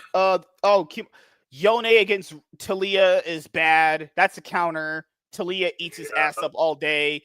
When I saw this draft, I knew they lost. Stop putting blabber on Sejuani. This nigga doesn't build them tanks. Stop putting him any champions. Can he just be off the team? What? The fact that people still defend this guy to me, guys, he's not good anymore. He can't even beat a Brazilian jungler. This is your game to stay alive. Y'all niggas chose Corky route. I can't even blame bot lane. How about we do this? How about we blame the mid laner? How about we blame Loki? Loki is not good as quad. If we're gonna go, Quid on 100 Thieves is better than Loki. Oh, yeah. He just has an exceptionally worse team. Quid is better than Loki. Quid should be on Cloud9. He should be. Oh, trust me. If 100 should Thieves be on decides to Cloud9. leave, this is going to happen. If 100 Thieves decides to leave, this is going to happen. FBI is going to find a team. Ayla's gone. Sniper's gone. River might go back to the LCP or retire. Well, River's going to military service. He's got something else already. That's what I'm saying. Yeah. And Quid is going to end either on Team Liquid or Cloud9. Maybe not Cloud9. Maybe Team Liquid. Oh yeah, they need the mid lane over ass It might be the schedule. But nigga, you had a month off. You can. Also, that doesn't even apply. Teams at MSI flew from Vancouver to Riyadh, which probably takes about, I'm gonna say, good 15 hours. If they're far from Los Angeles, it's about the same amount of time, probably a little less. The issue is that you guys wasn't doing anything. You guys could have been there a week earlier. Cloud9 got money, right? Allegedly. Cloud9 could have flew there at least 3 or 4 days before. Y'all tell me, y'all could go over there and just peep out this area, check out. Or even if Riot said you could only go at this time, like you just said, they haven't done shit for a month. They haven't done anything. They haven't done nothing. Fucking jet lag. Because why does that excuse not apply to any of the other teams there? Why does that only specifically apply to Cloud9? Fury has played more games in the last 2 weeks than y'all niggas have in the last month. Fury has played what? 10 games? They played 10 games, right? Yep. Y'all niggas played nothing. Y'all come over and play 2 games and you're back on the plane home. And hey, near airport. That's what Cloud9 need to be. Near airport. Near airport speed run. What that movie was George Clooney, where he was stuck in was it George Clooney when he was stuck in the airport? Yeah. That's what these niggas need to do. These niggas don't even need it. Next time Cloud9 needs to play, get 5 computers, put it in the airport, and have them play from there. Just make it a lot easier. These niggas, all that draft is garbage. What? If I see one team prioritize Rel as their first support. Dude, Bates won today. First pick Vi. You gotta love it. You know the fucking thing about it? I like both teams. They're my favorite teams from their respective regions. BLG and G2. But it's like someone asked me like who I root for. I kind of lean more towards G2. It goes T1. No, it goes 100 Thieves, T1, G2, BLG. But I know 100 Thieves, they never get to World Finals. If they get to World Finals against T1, they're going to smoke 3 up. Also, how did Cloud9 lose with this? This is an objectively better draft. Didn't he fly? Oh, yeah. Oh, you're right. Actually, my bad. Sorry. FlyQuest has an objectively better team than Cloud9. First of all, why is Quad on Azir? There's 2 champions you never get Quad, Azir and Cassiopeia. Oh, just God forbid. How did they? The best of 1. You could just take it out. Because they gave Sonato's Renekton what a champion he's not good on. Blabber on Trundle, where you're telling him to carry. You don't have a jungler, man. They've been a jungler for years. Then you can't hit skill shots with Ezreal. I'm just go directly straight. We didn't even have Vulcan. I don't know what he was doing. I don't know if he even had. I don't know if he had a support. I don't know if he didn't have a support. And y'all let this nigga Inspire get Poppy. What the fuck? I hate this. It's garbage draft. I hate it so bad. Give it a 0 over the quad base says for Cloud9. He's not good on it. But then you give fat ass Whippo built like Gragas. This nigga is Gragas. Gragas equalizes Renekton. If Renekton doesn't get ahead, doesn't matter. Gragas will have way more impact. Poppy and Azir on the same draft. Poppy and Azir. On Karma? That's Buzio's one champion. If I see Buzio on Karma, I'm just calling DG go next. You're cooked. Because he can play ADC and support at the same time. And y'all gave Masu Jin. Yeah, y'all niggas was cooked. And then y'all motherfucking chose. Oh, our was it winner go home game? Let's choose Corky and Rel. Nope, I'm done. Or just go through some of these comments before I even read the article, because I guarantee you Cloud9 paid it's them for okay that. Next year, by the way. Okay. People are fucking helping out their ass. Cloud9 and excuses are always a sure thing. Agreed. This must be why they were generously ass. I like Dom, but this C9 project is so pathetic. Sven's favorite word. They had all the prep in the world with all the talent they need. Or maybe he meant time. Or they need to not get last place at a Mickey Mouse tournament and still exit. Keep in mind, they hadn't played in 4 weeks and still went out first. Technically they were second. Gam went out first, technically. Yeah, Gam, but it don't matter. We knew Gam was losing. But you niggas, you lose a Fury niggas, and it wasn't even okay. Matter of fact, go back to the game. Let's show you the final kill score. Just go to the very end. Yeah. Let me bring it up right now. Give me 1 sec. Loser it up. Let me make sure it's this shit, pause. These niggas ain't got. And the casters, they were hyping it up like, oh, well, Cloud9's making a comeback. No, that was no comeback. They maybe got the kill. In that mid-game, Fury started, there was a little crack, but it didn't matter. Fury had to his gold. This shit looked like a fucking football game. What was that? 29-7? This is a football game. This is 4 touchdowns and a 2-point conversion versus a touchdown. There was a moment in the mid game where Furia took. It's basically what I would say about like cars. You take your foot off the gas pedal for a little bit.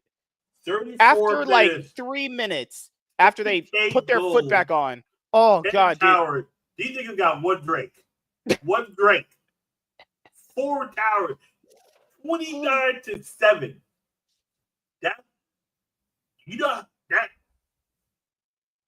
That's the halftime of the Super Bowl this past year with the Eagles. That nigga was up like 35 to like 7. It was like 36 to like 7. It was so bullshit. Like talking about, we could come back, nigga. You down 10 goals in 20 minutes. Yeah, because the casters were, to be fair, the casters were so biased. They were like, Cloud9 could come back, and what part of that game he could come back? Because this nigga's man could hit a goddamn skill shot on Corky. If this motherfucker was a pilot in the military, no one would be dead against him. This nigga would have died 10,000 times. Cloud9 didn't have MSI, so why were they exhausted? Quick question. Who actually cares about this tournament? That's the person who always goes, it doesn't matter. Well, then why are you mad then? If it doesn't matter, then come on. That's the joke, though. That's the key, though. These results, the tournament itself is kind of meaningless, but the results Yeah. matter in terms of like how your narratives are presented to you. Your Cloud9 confidence. losing to Furia is not a good look because not even losing to Furia in the manner they lost to Furia. If you lose, if it comes down to a team fight and Furia just outplayed you, that's one thing. You got stomped the fuck out. Also, this is even worse. We heard. Also, we even heard this right here from this comment, because I heard this too. They were scrimming the MSI teams the whole time. Keep in mind, we don't know which one, because it could be just all Western teams, but it doesn't matter. They were basically working just as hard as the teams at MSI, minus the stage games. So it makes sense they were tired. No, it doesn't. They weren't even on stage. First of all, we need to know who were they scrimming. First of all, yeah, it kind of matters who you, because if you're scrimming GAM, does that really count as anything? If you're scrimming GAM, that don't mean shit. Koi, like Joker already knows how to play against you. If Furia cooking you like this in scrims, my guy, this looks like a fucking scrim game. They were in Vancouver when they were scrimming. Even worse. Matter of fact, go back to the FlyQuest D9 game. I need to see the final score of that one too. Okay. Let's see. I think I remember. I don't know if it was as big, but it definitely it got to the mid game. It got to the mid game. No. Fuck all of that. Furia put their whole 15-4 is still bad. That's bad. You can't even score 4 points in the NFL game unless you score 2 safeties. 15-4 is bad. 11 towers to 3, 14,000 goal difference is bad.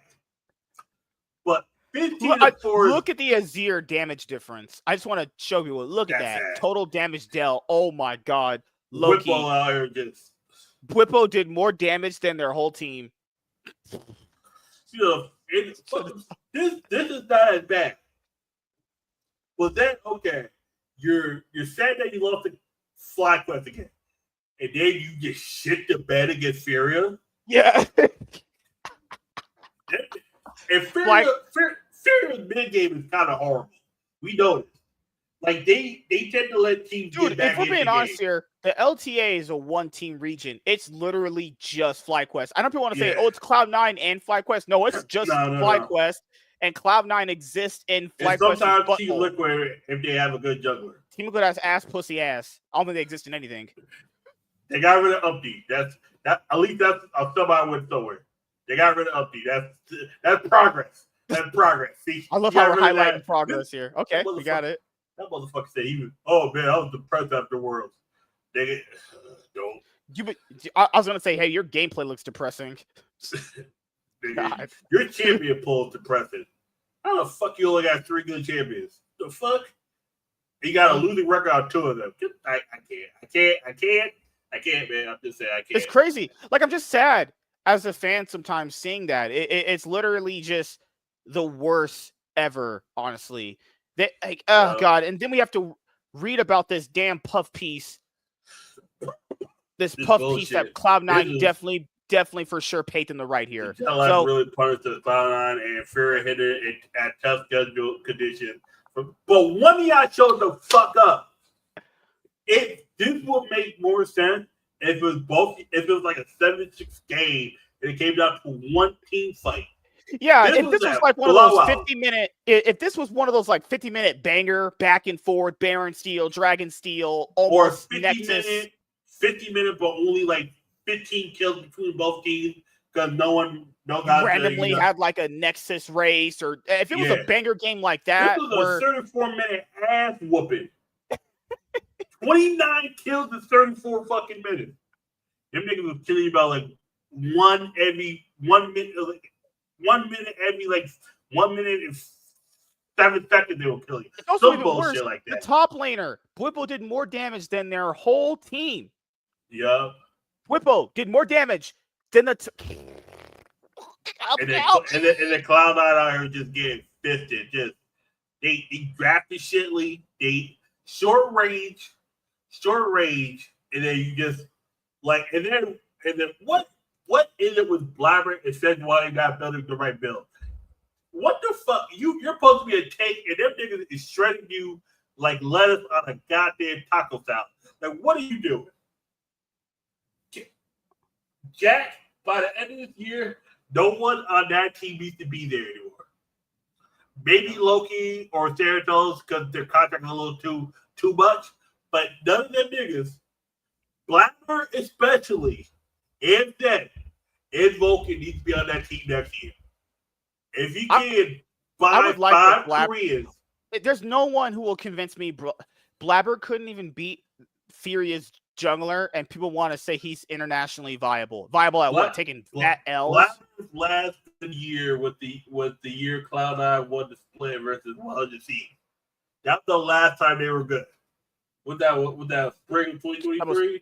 2022? Yeah, that's the last time Blabber. I see Blabber, and I was confident Blabber was top 3 jungler. He's still top 4 because these junglers are garbage. I'm sorry. Oh, Smallville knew what they were doing. Oh, remember the scene from? I'm gonna link it to scene from Smallville on Twitter. Oh, they knew what they were doing. They knew them niggas. Them niggas knew.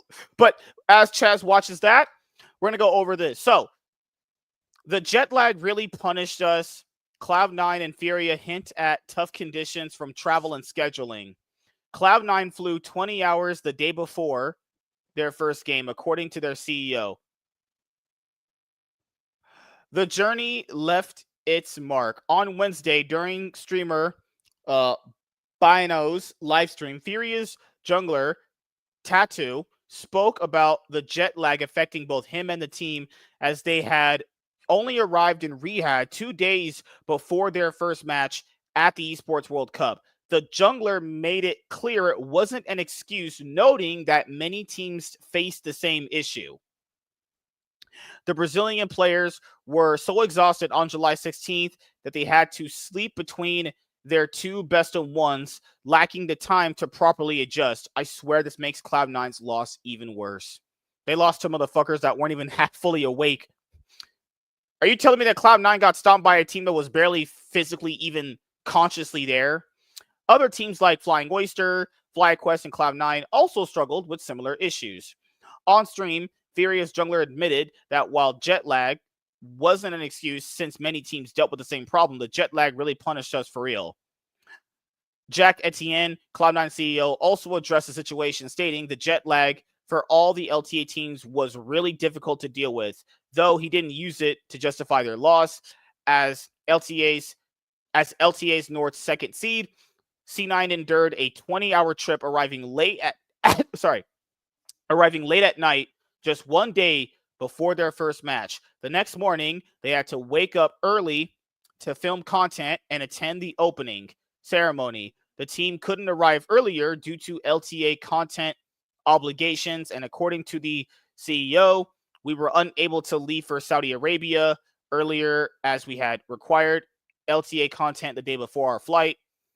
More broadly, the schedule is clearly ill-suited with very little time between competitions. Teams like T1 and Gen G are under even more pressure, having played the MSI 2025 final on July 12th, then starting the Esports World Cup in Riyadh just 4 days later on July 16th, with the event ending on the 20th, immediately after their expected back in Seoul for LCK Round 3, starting July 23rd. With a big BO3 between Gen G and Hanwha Life Esports. Even more striking, the LPO resumes on July 19th before the EWC even ends, though Anyone's Legend and Billy Gaming won't return to action until July 26th. Edit. After the release of this article, FlyQuest general manager Andrew Barton reacted on X, explaining the team's difficult schedule. But FlyQuest is still in. I'm just even through the odds, FlyQuest is still in, and I'll go to his post. I saw this earlier today.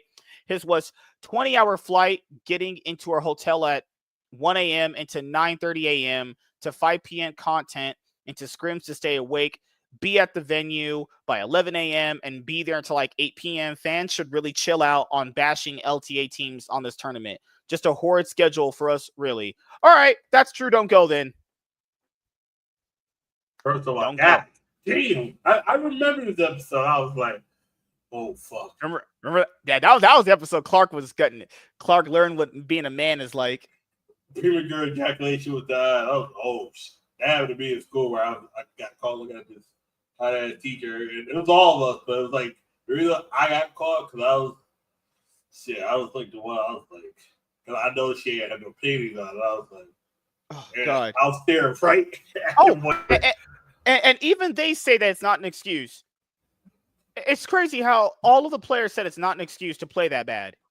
Because keep in mind, okay, you're jet lagged, but every other team is jet lagged. What's even worse is Gen G and T1 are in the finals of MSI, and they have to fly all the way to Riyadh. Yeah, they wait a day-ish or two, but still really about 2 days. Because they wait because they get there Tuesday night. They have to wait till Friday to play because they put them two in the bottom. Oh, and speaking about EWC, yeah, we won't get a rematch of them in the finals because they're both on the same side. I saw that. Well, at least we had it twice at one time. At least we're getting, yeah. Cause do you want to talk about who they're playing against, or we already? Yeah, we're gonna go over this Reddit thread on Cloud9, and then we're gonna do that. Oh my, yeah. This person says, "I need to vent." Let me make this a little bit bigger. Says, we'll preface this by saying that, like most, I really don't care about EWC. I do, however, care to watch this team as much as possible, especially against other regions. Game right one. There. See, at least he admitted, I don't care about the EWC. He didn't make it proceeds to write 4 paragraphs about the games, but you know. But hey, at least there's no, I'm like, it's not. This is not virtue signaling. That, yeah. Yeah, because motherfuckers be virtue signaling. Like, dude, people ask me why I take so long to come back from Pokemon. I have my reason. I don't give a fuck. Like, I know there's fucked up shit going on besides Saudi Arabia. Oh, but you don't care about trans people? I'm like, yo, get the fuck out. I gotta worry about black people shit. You want me to worry about trans people? Nigga, I'm not trans. I can't. See, you gotta realize, people can't identify with everything.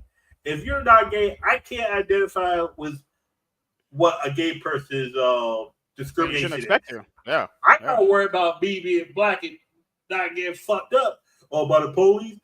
The police is the third of my worries. First is people from my past, and 2 is other black people. Past. Yeah, other black people, not from my past. I gotta worry about. Cops is third. A black cop's even worse. Some of them might be extra, but you gotta realize people got other shit they gotta worry about. I can't be worried about a problem that has nothing to do with me. Oh, that's what you say. Gay people don't matter. You don't get the fuck out of my face, and you gotta realize.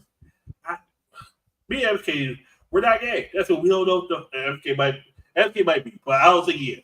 He can't identify with being gay or trans. That's what he. If he doesn't also, I can't identify with being trans. I'm not mentally ill. Yeah, it's like I can't identify with wanting to wake up one morning and not have a penis. That to me makes no sense. Oh, but it's not about not having a penis. It's about identifying as a person. So you're just cosplaying? That's what literally what cosplaying one is. One thing if you want to keep your penis and want to be a woman. It's one thing. You want to identify as a woman, whatever. It's another thing where you're trying to convince me to get my penis cut off. Bitch, I'm going to jump on a fucking train before I do that. Like, if I do, God rest his soul. His soul, because I knew him as a guy. I had a friend, I found out recently, he deleted himself. Mm-hmm. Transitioned, realized it wasn't good on that other side, then can't transition back. You can't. Deleted himself. That's a statistic too. Fuck me up because could I have been a better friend? Yes, but at the same time, I don't really. I'm not gonna say I don't believe in trans shit, but I understand it to a point. In my mind, it don't make sense for you to cut your penis off. Why can't you just be gay? If you wanna like someone that's a male, why do you have to cut the penis off to do it? You can just be gay. You still got a hole to penetrate. You just can't get pregnant. There's even the thing where some of them that even get that surgery, they doesn't fix anything. Well, of course it wouldn't. Why would cutting off your body parts fix it? It's mental. Like you said, it's fucking mental. If you're mentally fucked as a dude, you're gonna be mentally fucked as a chick. With no penis now. Well, I was sort of willing to chalk it up to questionable draft, seeing Yone Ori bans and still giving over best of one Azir and just getting outplayed by Fly in a best of one. Loki did suck, but I can live with one loss. Loki, guys, Loki is not that kind of player. He gets Quad and Quid are the best mid laners in the LTA. Saints actually kind of better than Loki. Saints has a worse team. Yeah. Like Loki himself is fourth by kind of like default, and even like APA is beaten Loki handily sometimes too. APA is just bald and retarded most of the time. Game 2, I'm thinking, okay, at least they'll beat Furia. Oh, shit. And play tomorrow. After draft, I was totally convinced we were winning. After what draft? Nigga. That's why I don't read Reddit. I can't get. There's no way. I saw this shit earlier. I just started reading. I'm like, nigga, you saw after that shit ass draft, you going to win. Okay. I thought it was phenomenal. Oh, doubling down. Oh no. Scaling. It don't matter if you just. It don't matter about scaling. If you keep if you lose dying, 20 minutes, you can't scale for shit. It don't. If you got 5 deaths in 20 minutes, you can't scale for shit. Casters talked all game about scaling, but I'd much rather have a late game Yone. We saw a couple of examples why. Yeah, he made a couple of good pickoffs. Plus Gwen over Senna.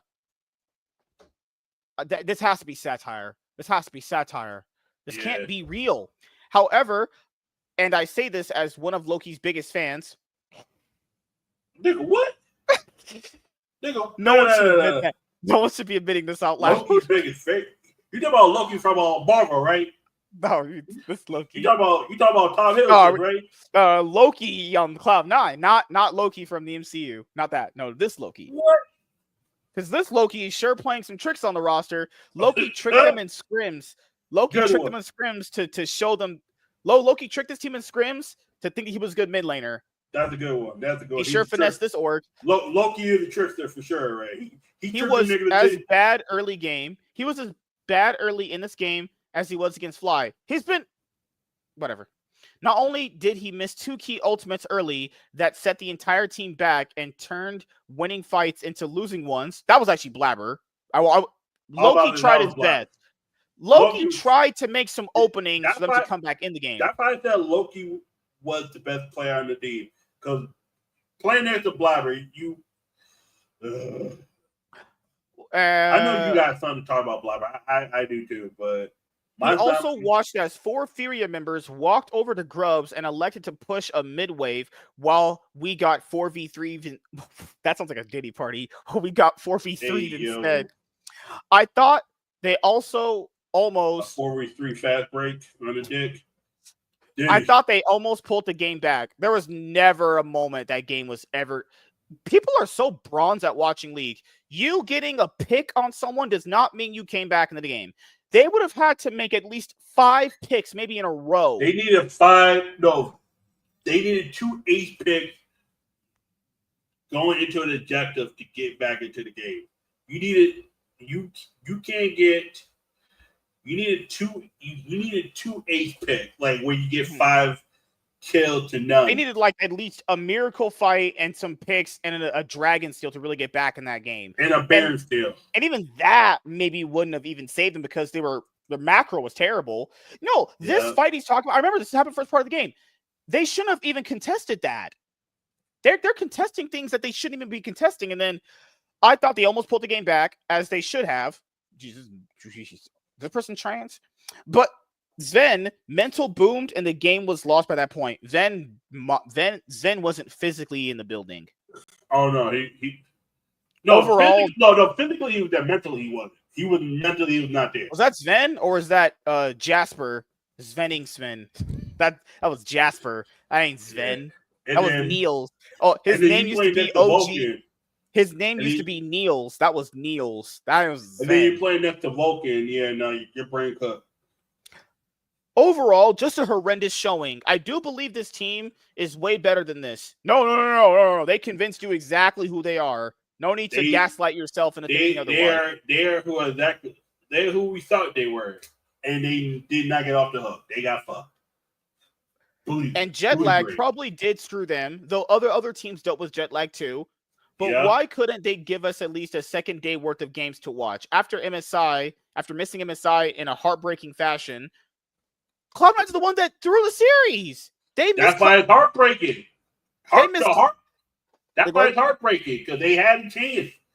They had a chance, and they could have won Game 4. It could have been a 3-1. That's why it's heartbreaking. That just put an additional sour taste in my mouth. I'm sure Summer Split will be... Tasty sour patches. God. Taste the rainbow. I'm sure Summer Split will be better. I'm sorry, I can't. This is satire. I don't know if this is an actual person typed all this, but goddamn, Cloud9 just fucking bone for once. Okay, so several things. First of all, Cloud9 could have been an MSI, and even if they were, they would have did worse than FlyQuest. I predicted FlyQuest to win. We both did. We knew FlyQuest were going to win. In my brain, I knew Cloud9 were going to find a way to mess it up and blow their chances, and not in the good way to blow a girl. Not at all. I thought they had a shot. They're a blown cock. That's what they were doing. Just sucking it. They're just. Oh, sorry. And this person says the thing is, how do you upgrade this team? Get a new mid laner. Start there. Get a new bot lane. Get a new jungler. Might as well get a whole new team. How about this? A whole new roster next year. How about that? Let's start with that. This is what you do. You 5 different players. Keep the 2 Korean players you have, because those are going to be expensive. Unless you're able to move on. Lion wants to give up Saint, and see if 100 Thieves wants to give up Quid. If you can't have those options, I guess keep it. Fuck all that. See if 100 Thieves willing to get rid of River. Like, true. Start with getting a new jungler. I don't know why Blabber was just allowed. Fuck all that. See if 100 Thieves willing to get rid of FBI. See they you gotta try something. Shit. See if you're able to get Ignar from Europe. Start there. Start somewhere.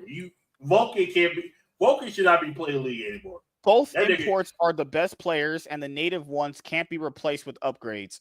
Since those are already on teams, it will be a hard summer and Worlds for us Cloud9 fans if we even make it to Worlds. That's true.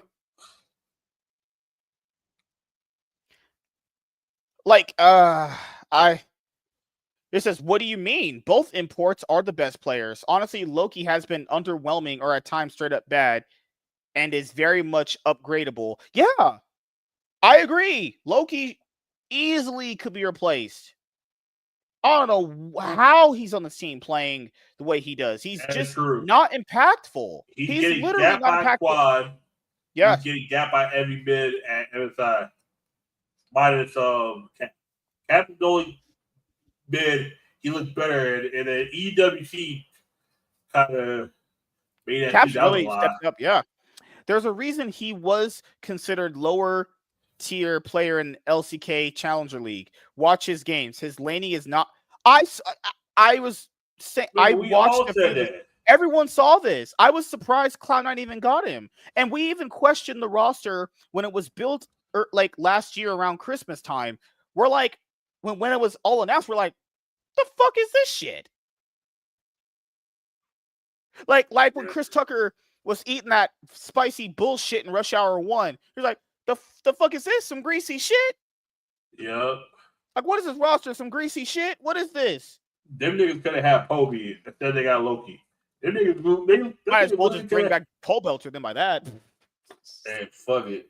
Shit, fuck. Hey. If you guys want to, shit, who are the 2 players that actually wanted to play on near airport? Speaker and I think Speaker also Blabber at this point. People too. There's absolutely no way Loki's level of play is worth it. Agree? Yeah, this ain't worth an import slot. What? He's worse than a Menace. He's worse than Jojo Peon. That's the fucking part. He is worse than a Menace. A Menace is probably the last best mid laner they ever had. He was so mechanically good, but he was just so damn egotistical and fat. Yes, egotistical. That's the word I was going to. I'm thinking of the word. Yeah, egotistical. My God, that plus he Plus, he glazed. He was too in awe of the Easter mid laner. He was I like, legitimately can't not believe how much this subreddit is overreacting to two best of ones. This is what people say to gaslight you. Oh, you're just overreacting. Yes, the team took a month off and got fisted by the same team they almost beat in finals, and then got fisted to the 10th place team at MSI. Yep. Yeah, I'm just supposed to be okay with that. Oh, let me just get on my knees and start sucking Sven's big 9-inch dick. Fuck? The fuck? No, none of that should be okay. It's not okay to constantly keep throwing against FlyQuest and losing every time. It's not okay to not have they haven't won a title for Cloud9 in about now. It's been a full year since 2024. Yeah. Half of 2023 because they didn't win that summer split. So it's been about 2 years if we're looking at it from split totality. The sub was all glazed just a week ago based on a month of progress and improvement and a high quality final versus good team. Now we lost 2 best of ones after a month of no stage games, and the sub is ready to blow up the entire roster. Yeah, the roster isn't even worth keeping though. We was ready to blow it up before. We was like, I was ready. I wasn't fully in on the roster at all. I think it's just not good. If you just look at how it's built. I was like, why the fuck they kept Vulcan? Really? You let Berserker go, but you kept Vulcan. Okay. All right. The roster is not even good.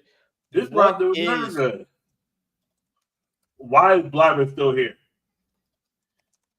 Loki is under. It's called Whelming. Is it WH? Yeah. It's like this. No E. No second E. Oh, okay. Yep. And Blabber sucks ass. I'm just gonna keep it like that. What? I keep in mind. I think Blabber only one B, but either way. I always keep in mind. Who in the world thinks this roster is good? People say, "Oh, it's good in LTA." Yeah, the worthless region. That's good in one. It's literally one team. No. Fuck all that. That's like when niggas try to be like, "Oh, my team's good in the Eastern Conference." Detroit Pistons. Oh, look at those Rockets. Well, Rockets were good in the Eastern Conference out in the first round. Or James Harden was the best in the West. Nigga never got to the finals of Eastern. Never got to the finals. Never. And the one year y'all did, Chris Paul get injured and James Harden hit a goddamn shot for 2 quarters. Blabber may be an NA GOAT jungler, but he never does good internationally, period. We need to swap him if things don't work out this year. We still have this split and Worlds to see if he is capable of being the team's character. He's not. Are people even watching games anymore? Nope. Are people literally visually impaired? Are you guys seriously Ray Charles, Stevie Wonder levels of eyes? Yep. We're not the same Blabber last year that couldn't carry shit. He's not been that kind of player in years. What non-import jungler with great international record do we suggest? I hate this kind of logic. Who would you pick? Yeah, so let's just settle for the guy that's not performing very well. You could literally get anyone else. Would it change something? Probably. Might be good or bad. But keeping him is just making your chances worse. He's just not good anymore. Their name did not change. Because he's going to keep playing the same way. He might get better, but it doesn't matter. You got to think of when you get better, your opponent's also getting better.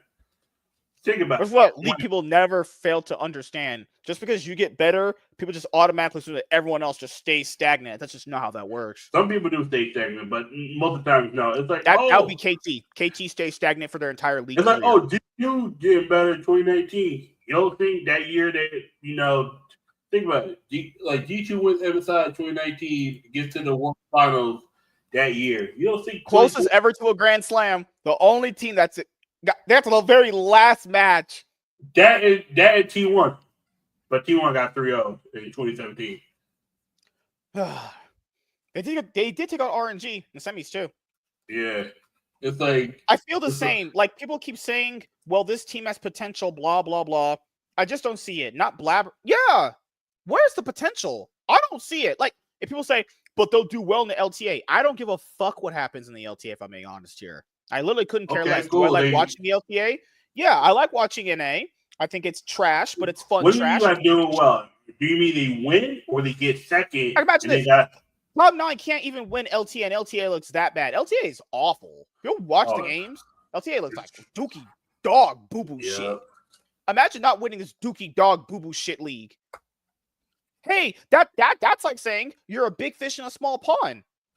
That's literally what that is. That's big fish, small pond energy. They have potential in LTA, which means nothing.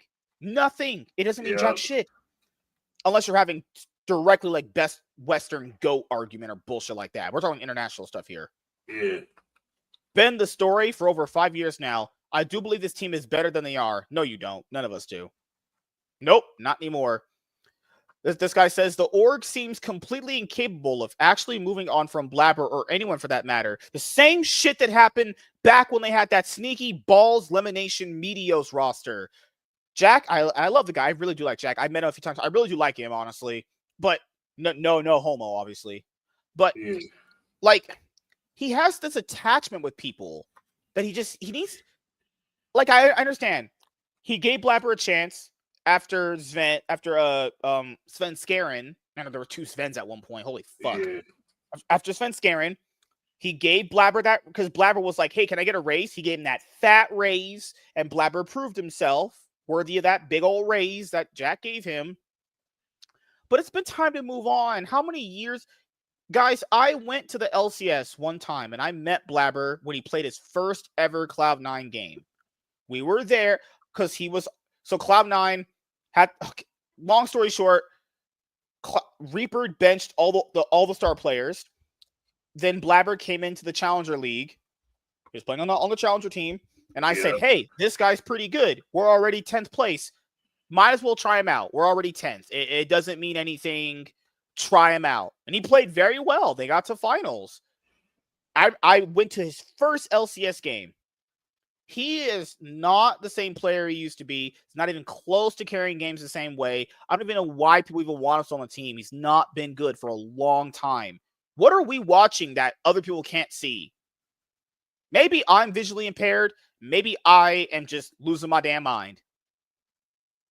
Oh, that's a good question. I have no idea. Who even knows anymore? What games are people watching? I need to know. What games are people watching? I took some awful pictures. I did not know how to take pictures back in the day, so those pictures I can't show you guys. Those were bad. But I know I took the Blabber one. I know bad. That's what it is, probably. A lot of people are in love with the past, and it's like, I don't know why. You're rooting that he turned back into the player he once was at one point.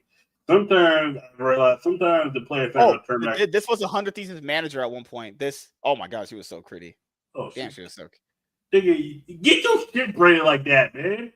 God, why are you yelling at me? You need to get your shit braided like that. See, that MSK looks like Riley who gets hosed. You look like you get some hoes in that picture, man. You, dude. I'm not gonna lie. If I saw you picture with her, I would have thought y'all two were dating. I was like, oh shit, okay.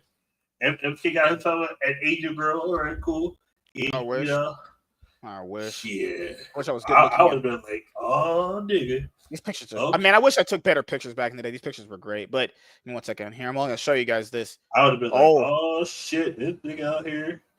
Oh my god. He getting them ladies. I got a picture with Mango too. Yeah, the Mango that just got in trouble long time ago. Ages ago. Right here. Right here. I went to Blabber's first ever LCS game. First ever. That nigga's story. He really is, honestly. I met Nate. Back in the day where you could touch motherfuckers and not get sued for it. I met Jensen. This was when Jensen came back in the roster. What you motherfucker do? Very. I remember. I thought you had to tell me this nigga buff. Okay. I met Reaper a few times. I've like PL Factor, and I've a double if it's a. I don't know why I was scared to meet that guy. He told me to come up to him, and I was like, "You want me to jerk you off?" Like, fuck. But this was the first day Blabber played. This is the first day Blabber played back in 2018. Look at this post right here. He played his first. That was the same team that got top 4, right? That was the same team that got top 4 world. Top 4 world. Yep. Hell yeah. Oh, he had Sven Skaren. He was the 6-man. They ran a 6-man roster. Okay. Blabber played his first game July 22nd, 2018. Why is he still here? How many splits is that, do you think? So that back then was 2. So that's 2, 4. That's 14 splits. Now keep About 14. Then keep playoffs, playoffs in general, worlds. That nigga's been here for about 6.5 years. Mm-hmm. Been for a long time. I motherfuckers that get fired faster than that. What? That really doesn't seem to be the trend of this org lately. Incapable of moving on and trying to bring in the over-the-hill game. Yeah, they got rid of Sven for Berserker, brought Sven back to be a support. Berserker said, I like playing with Sven. Then they give him Vulcan. That implodes. Berserker doesn't want to be there anymore. Then they bring back Sven, whom they gave to Dignitas, and Sven didn't look good on Dignitas at all. To be fair, no one can look good on Dig, because Dig is trash. But I'm about to say, Dig is dog shit. Can't move on from our nearly 30-year-old ADC. Can't find a different actual support player for like 6 years now. Yeah, bringing back Vulcan constantly. Vulcan's not been that kind of player for a very long time. Yeah. Why don't we try and bring Niski back for the 10th time? Might as well. Everyone else is brought the fuck back. We can't find a fucking coach not named Mithy or Reaper. This man's just going off. I love it. This man's going in. Not to mention that Mithy was dog shit as a coach and was straight stealing paychecks from the org, in my opinion. I can't believe he was getting the coaching job twice. He was. He saw lines. It's just all true. I remember all this stuff. Only a matter of time until we sell Thanatos and get Fudge back, because that's all this fucking org seems to know how to do. Jesus. All of this, the same, while C9 have not accomplished a single thing internationally and have been relatively little domestic success too. What? I'm giving that shit the upvote. God damn. Niggas spoke nothing but pure facts. I've never read a Redditor comment that just spoke facts like that. That was just... Yeah, about league. I read some comments. That was just a mic drop. I read some comments recently about Yu-Gi-Oh! Oh my god. This guy says, we had 3 coaches in the 2020s other than Mithy and Reaper. Yeah, that LS stint that lasted for 2 weeks. They had that his friend Max, what's his name, Maxwell or something, who doesn't even participate in league anymore. I don't understand why people are so determined to move on from the clear second best jungler in the league. River played better. Contracts looked better. At times, Umpty looked better.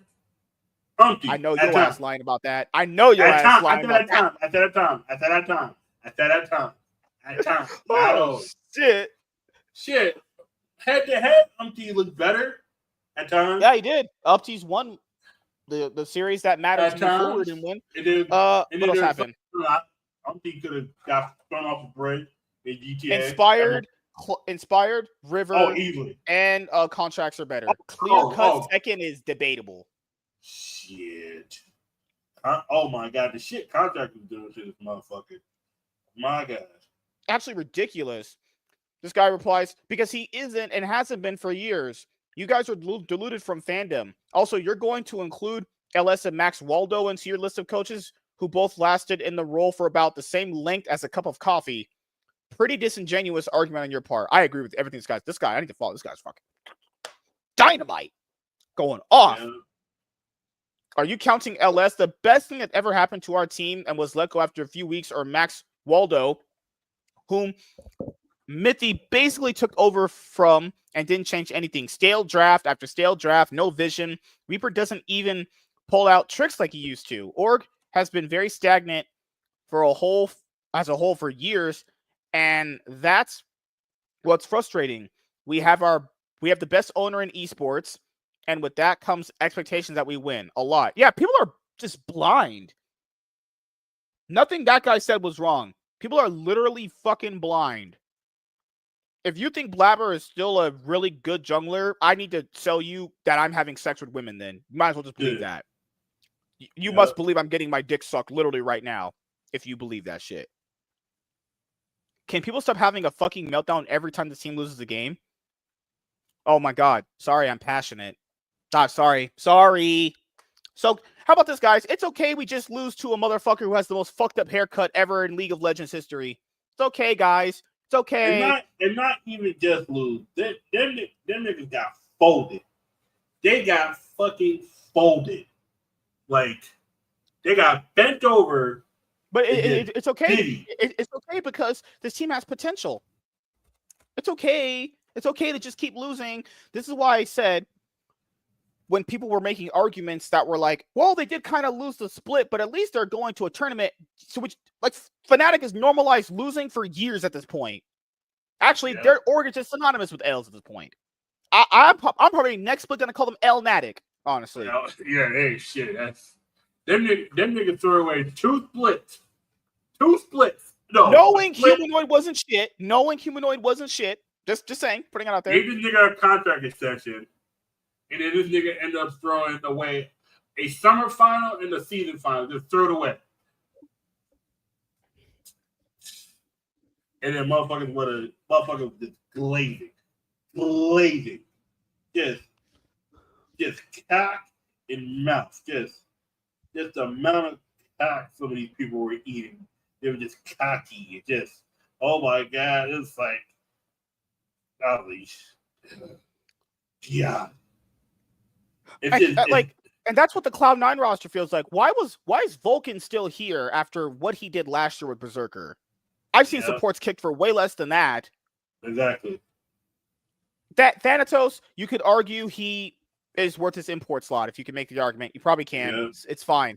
But all the rest of the whole roster just needs to be upended. I don't know if Jack feels the same way, but it's so hard to root for a team knowing. That's why I can't predict for them to win because I know they're going to lose.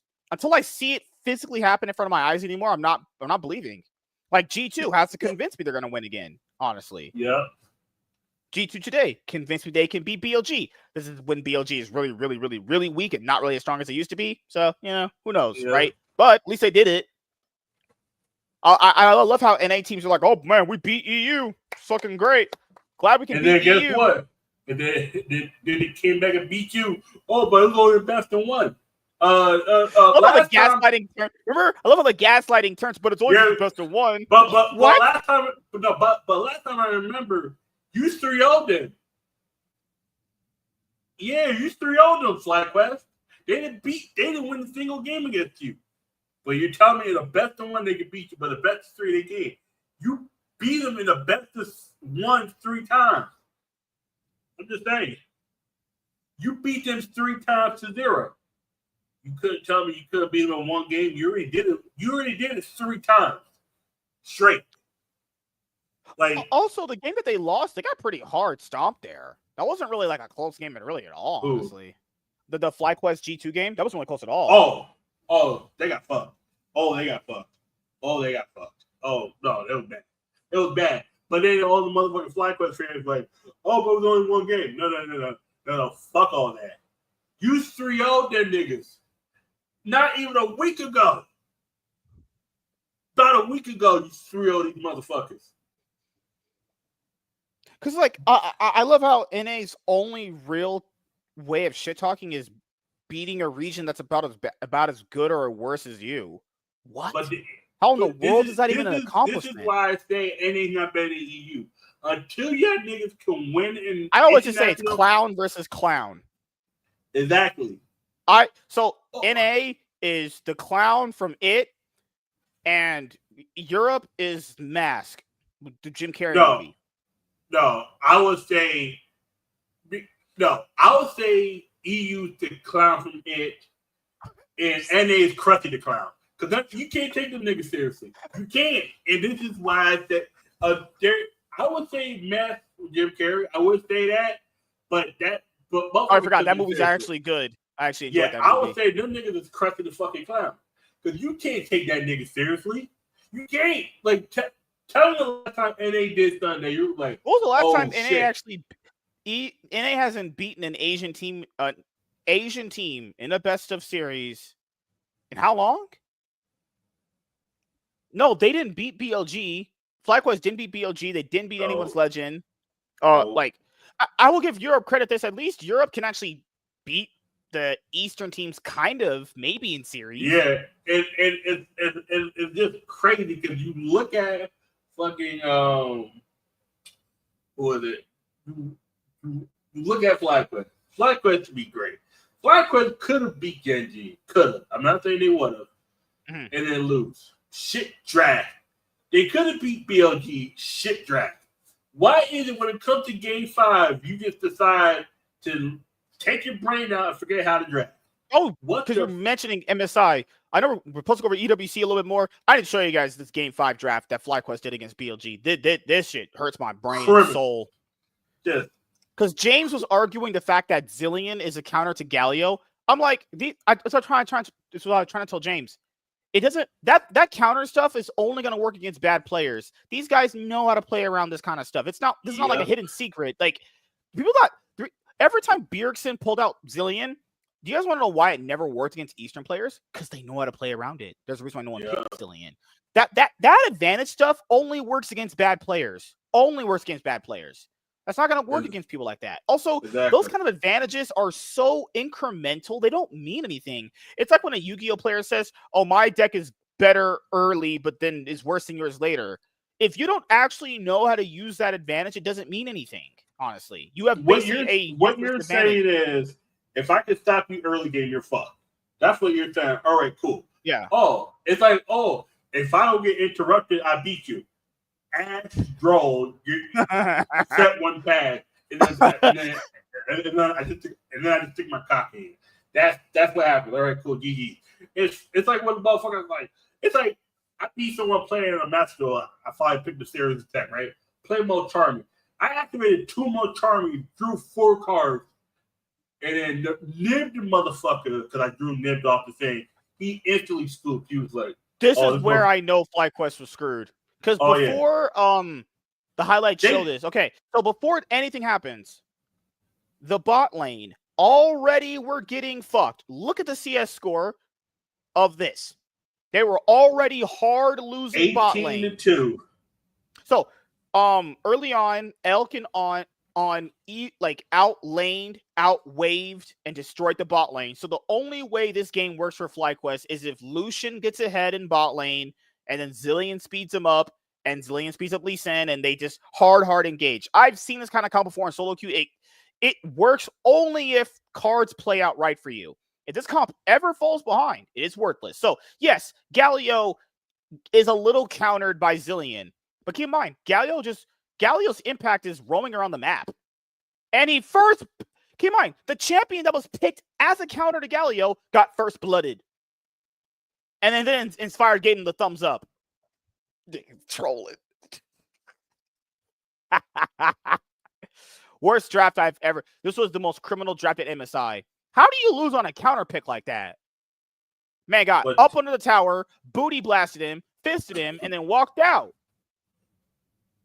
And then Whipple on his signature Urgod pick. Oh, God. And then they didn't get the kill. Oh, no. Oh, no. And then I lost bot lane. Oh, no. There's a 1-for-1 trade, but it doesn't matter. Squad's out here just getting fucked. Just. Worst. And people want me to root for NA. They had a legitimate shot at beating BLG here. But it also predicates on the fact that On was off. On was literally feeding on levels I've never seen in my life from a support player. They only really ever had a shot like this in the game because On was feeding. Keep in mind, Whipple says, I can compete internationally. We're just supposed to ignore the fact this guy got completely fisted in most of his lanes. What do you compete with? The fucking air? The fucking McDoubles you eat at McDonald's in the morning? This motherfucker got fisted while he was playing what the fuck? He was playing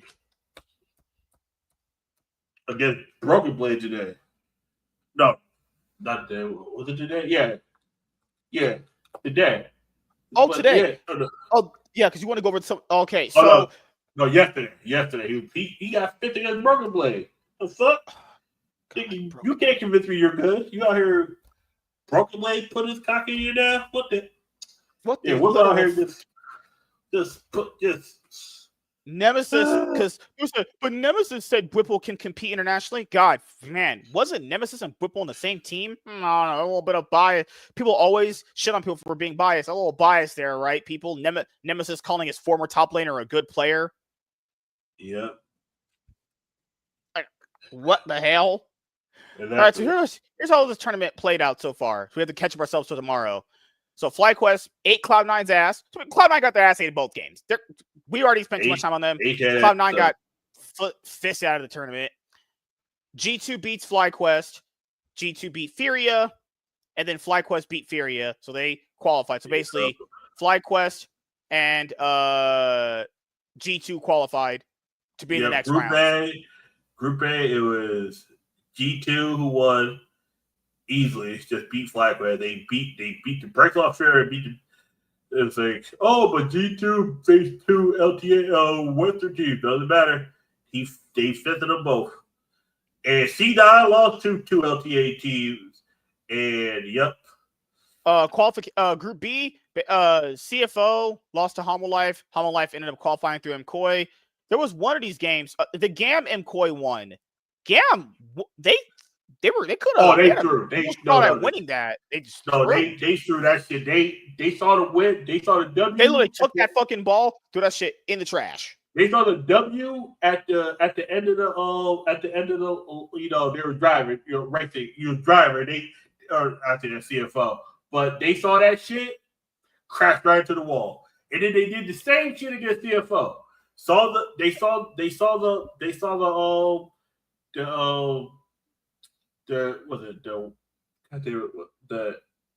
end of the lane.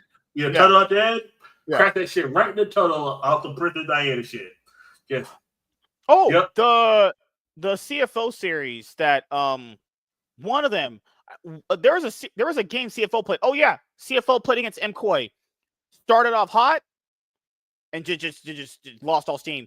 CFO's problem is they just don't have any steam sometimes. Just randomly at some point in a best of 5 or a best of 3 or a best of 1, they just lose steam. That plus CFO's comp falls off after they stopped playing Rest. They lost their first game with Rest. They played Driver the whole time. Doggo and Kyron were still very good. Driver's the better player. That's just obvious. I feel so bad for their bot lane. Their bot lane really was trying. It's just you can't.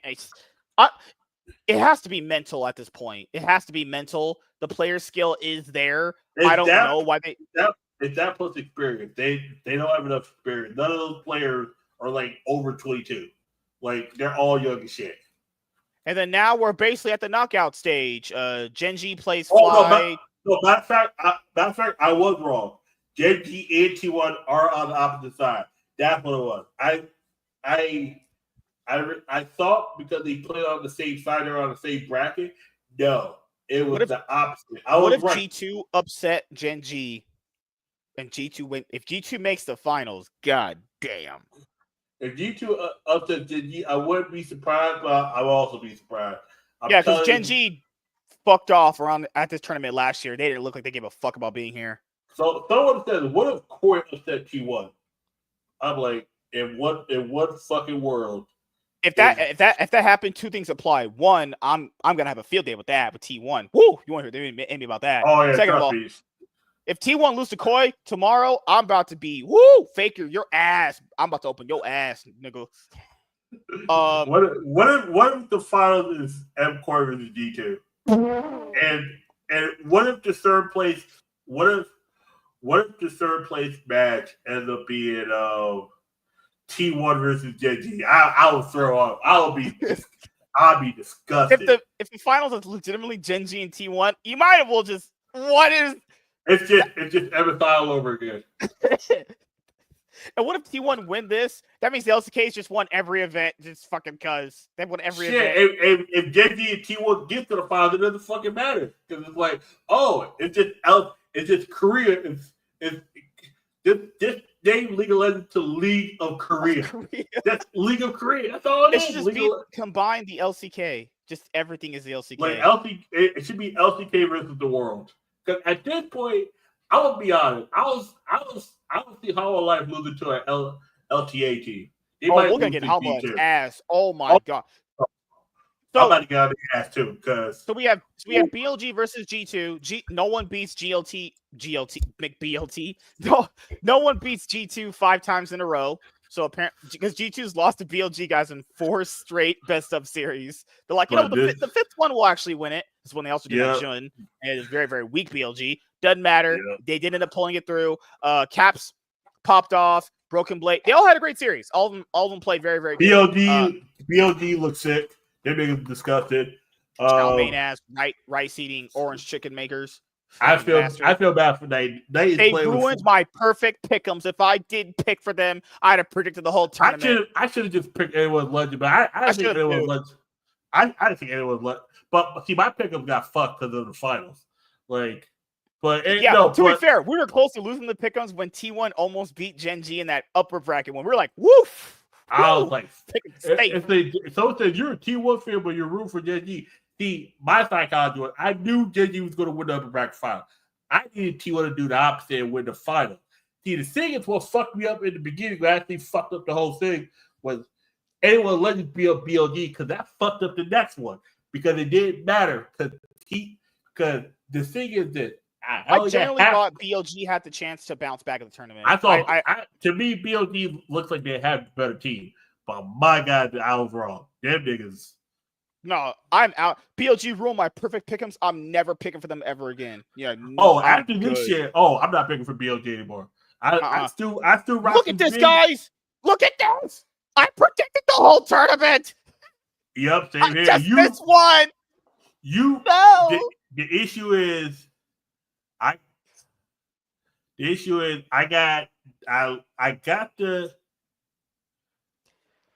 hate this fucking game.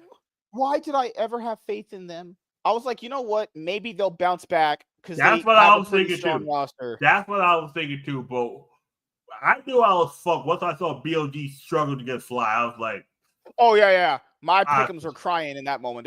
They barely scraped against FlyQuest. I was like, okay, I'm screwed. I was like, because I saw anyone let you get CFO after CFO dismantled Core. I was like, okay, I picked CFO because I knew Corey's garbage. Anyone's legend beat Hanwha Life. Hanwha Life just look all types of booty. Game Top 2, they look good. Oh God.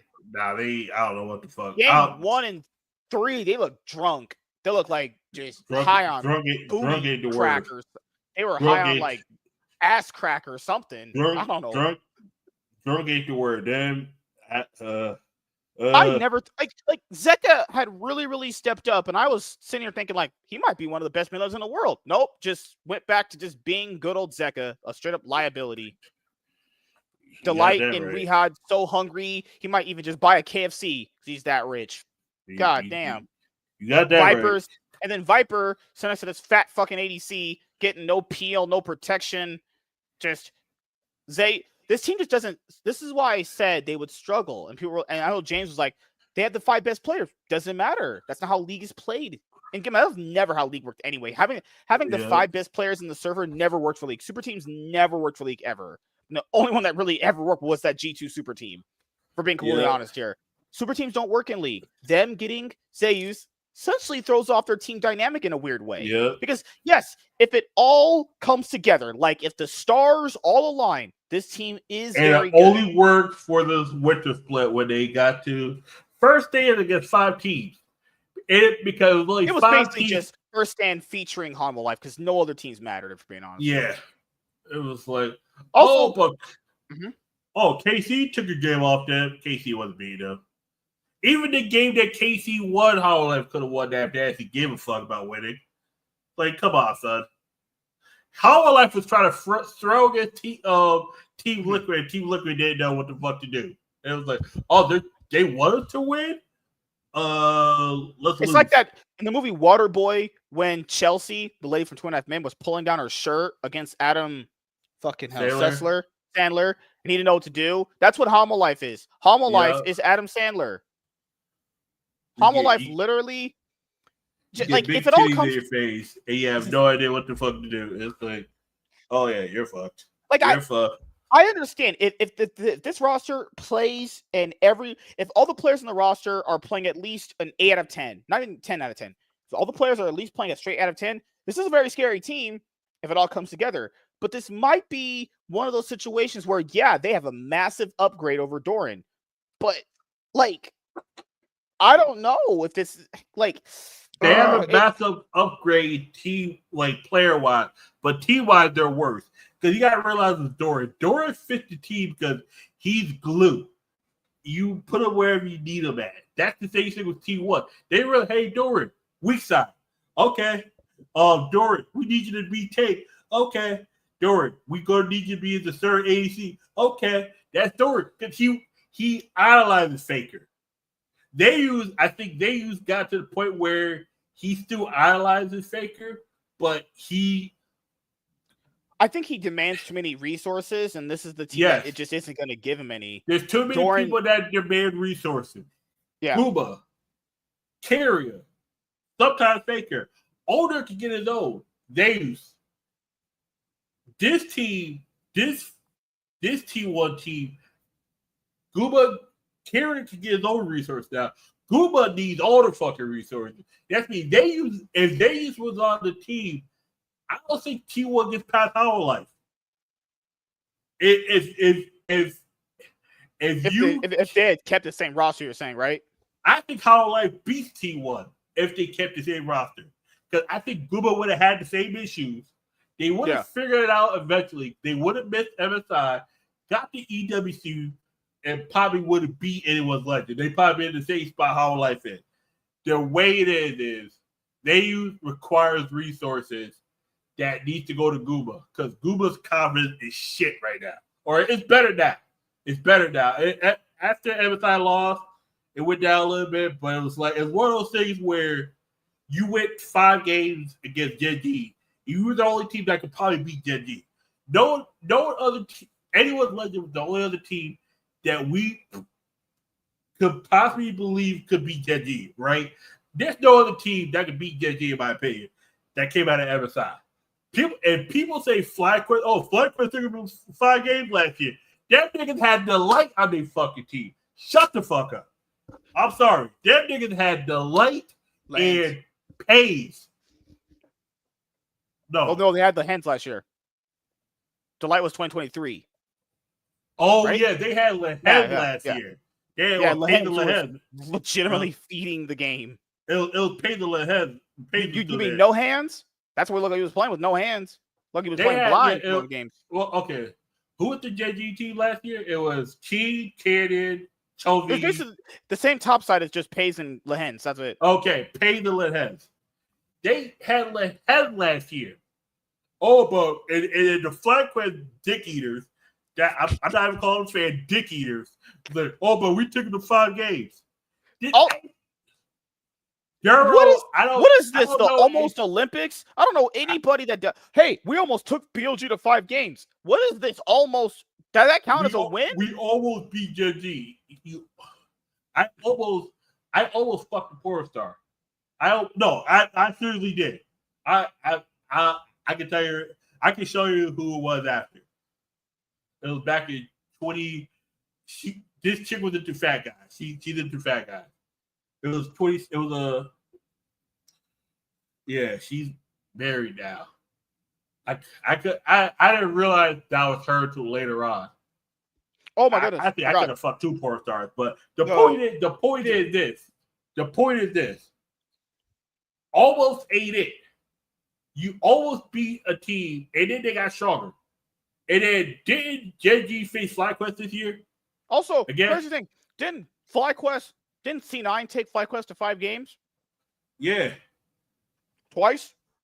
Yeah. In the same split, upper bracket, also both times. What is this almost Olympics? Yeah, I'm not saying that isn't impressive, but if we're looking at it, we still don't win. That only works on me once or twice.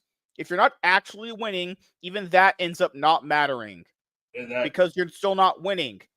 I'm sorry. This is how it works. Yeah, I'm not saying it's not impressive. I'm not saying I'm not going to give credit where credit is due, but you're also still not winning. And the point of this game, from what I heard, is to blow up the opponent's nexus. And that isn't happening for the Eastern teams as much against the Western teams. Also, anyone's legend played. They're just good. Right now, they've kept their MSI form. they're most likely going to play up against T1. That's what I think. I think T1 will randomly struggle against MCOY like they did last year against whoever they faced first, honestly. No, they struggled against Team Liquid. I think they're going to randomly struggle at one of these points in the tournament, one of these games. And then people are going to doubt them. They're going to go like, oh, well, they're going to lose the next round. I'll be honest here. I think T1 are going to be in the final. There's a good chance Gen G loses to Fly. I'm more sure that T1 is going to make a final than Gen G, given Gen G's performance last year here. I'm going to say the opposite. I think Gen G's going to beat Fly, and I think they're going to lose to G2. You think Gen G are beating Fly, and then Gen G lose to G2? Yeah, it's 3 games. It's going to be one of those things where it's going to be G2 outdrafts. Yeah, G2 outdrafts them game 3. There is a world where I think FlyQuest can Gen G, but the thing is, because like, Guma and Carrier versus Supernova. Come on, I'm not. There's no way. I can't. Lehens was really on G. I thought Lehens was 20. Oh yes, he was. Okay, Delight's 2023 to 2022, 2023. Okay, then he left to Hanwha. Mm-hmm. When they had the Doran roster. Yeah, who's there? But okay, Gen G had a different top later then, right? Yeah, Gen G had Keen, Doran. 2024, they just got Keen in 2024. Okay, that's me. Gen G had Doran, and then Doran went to Hanwha with. Mm-hmm. No, because remember Hanwha got 3 of Gen G's players. Yeah, they got Peanut, they had Delight, and Doran. Okay, I knew because Gen G kept Chovian paid, got Kenyan from DK. Yep. Keen from DK as well. No, Keen came from KT. Remember he was on KT. Yeah. He was the only good player. He was the only good player in that KT roster. Him and BDD. So who are you thinking? I'm saying T1. I think 2-1. I'm saying T1 2-0. I think Corey's gonna get. If T1 loses this, I swear to God, I'm roasting the fuck out of you. I wouldn't be surprised, but I want to say T1 loses to Corey. I think it can happen. I don't think it will happen. I think I'll say 2-1. I'll say 2-1. I'll say 2-1. I'll say 2-1. I think Gen G beat FlyQuest 2-1. I think both of these are 2-1 for the LCK. I think it's 2-0. I think it's 2-0 for both. And then Saturday, so when this is going on Saturday, we'll be able to watch 2 and 5. Oh, damn, these series last forever. Because I know we said we're supposed to have the show win Saturday, 7:30. That's 2 a.m. That's 2 a.m. Oh, yeah. So we'll be able to have because don't forget they're using the military time. That's 2 a.m. and 5 a.m. That's me. Oh, you're right. 5 a.m. for me, 8 a.m. That's when's the third place match? What time is that? Third place match is 20th. Though the tournament ends on Sunday. Okay, it's 1 a.m. third place match, and when does the final start? Right after that, I'm assuming. Yeah. Okay. Finals 4 a.m. That's me. They're assuming third place is the best of 3. Finals is the best of 5. Gotcha. All right. Horseshit fucking format this is. Awful. But this is one of those. No. I'm telling you, this is not horseshit. This reminds me of the old Pokemon tournaments back in the day where you would pay money. You had to bring your A game because any round you get eliminated. This back then there was no loser bracket. You lose 1, you're done. This is you lose 2, you're done. There were some Pokemon brackets where it was like 128 players. You get put on it was 64 on each side. Mm-hmm. You lose, you're done. You play a best of 3. You lose, you were done. Like everyone got the participation prize. Thank you for coming. Thank you for paying all this money, waking up early. But only the top 4 players, the 2 in the semifinal, the 2 from each side, got the actual prize. The champion player was the only one that actually got the medal because there was no point giving a second or third place because you got to play it was stupid. It's like the second place person would get like a card too, but it was the winner. The winner is the only one that got the winner card. That was the only one. It didn't matter who got second place. If you get second, you're the first loser. That's how it was seen. So it usually always works. It was like, but Hanwha Life.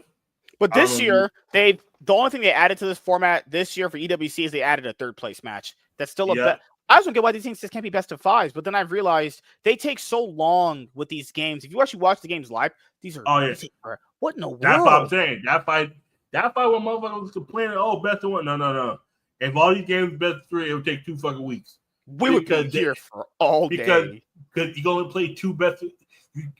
Because you got other games playing. Because don't forget, there's one half is league, the other half they got Dota running. You gotta realize. But don't they have Valorant running too? I think they do. No, Valorant did then. Team Red won that. Valorant got its own week by itself, and then Dota started playing right before or right in the middle. You gotta realize Valorant, because there were so many teams for Valorant, they're multi-streaming. There's 3 streams going on at once because they're in different studios. They got different accounts.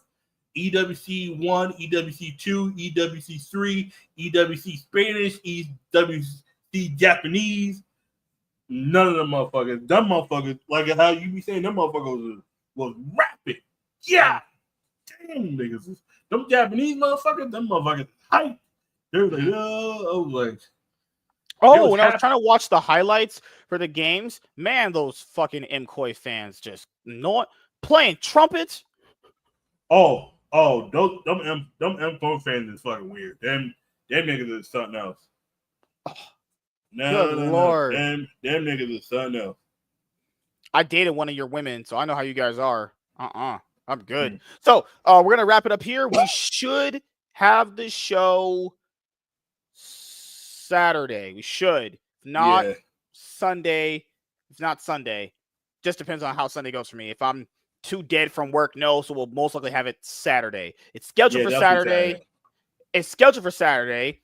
But if we're not feeling it, we can just play league and then just do that or whatever. Yeah. So anything else you want to say before we head out?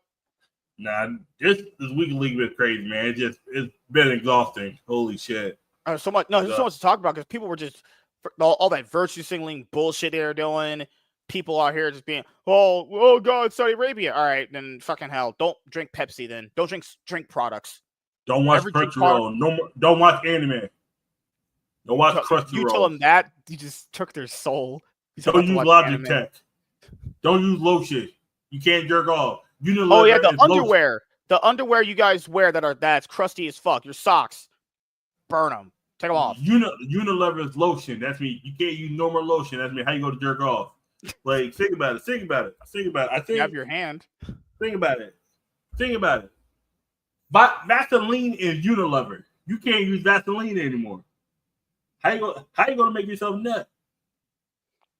You go get a Merwin was dancing. Merwin was apparently aura farming on his way to playoffs just to get 2-0'd. Wait a second. You got a video of this? I gotta see this. I do. I have it right here. Apparently, Merwin was aura farming. Man, he is just ugly and unattractive man. He was aura farming, apparently. What the bro.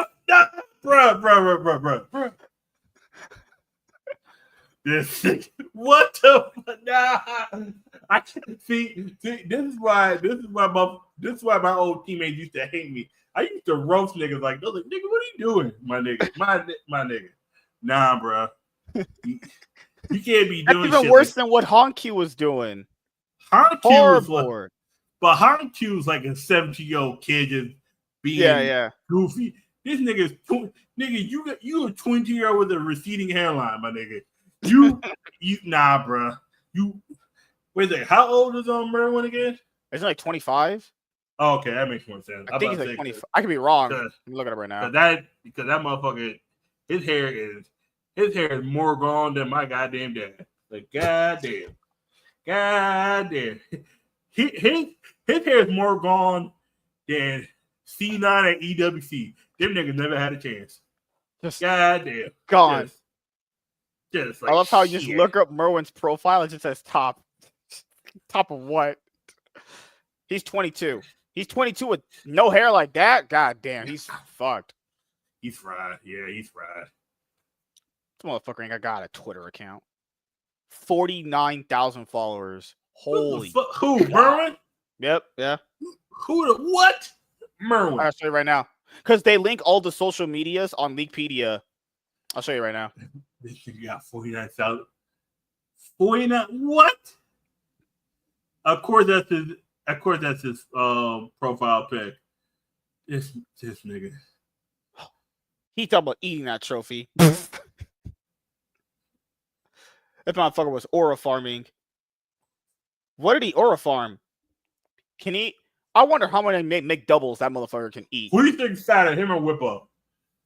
Definitely him. And the Menace is fatter. I could tell. Menace and for sure ate 5 McDoubles for lunch. And my nigga Dazel. Them Dazel, Limit. Them two niggas. Them niggas look like them niggas need to be fucking bodyguards for somebody.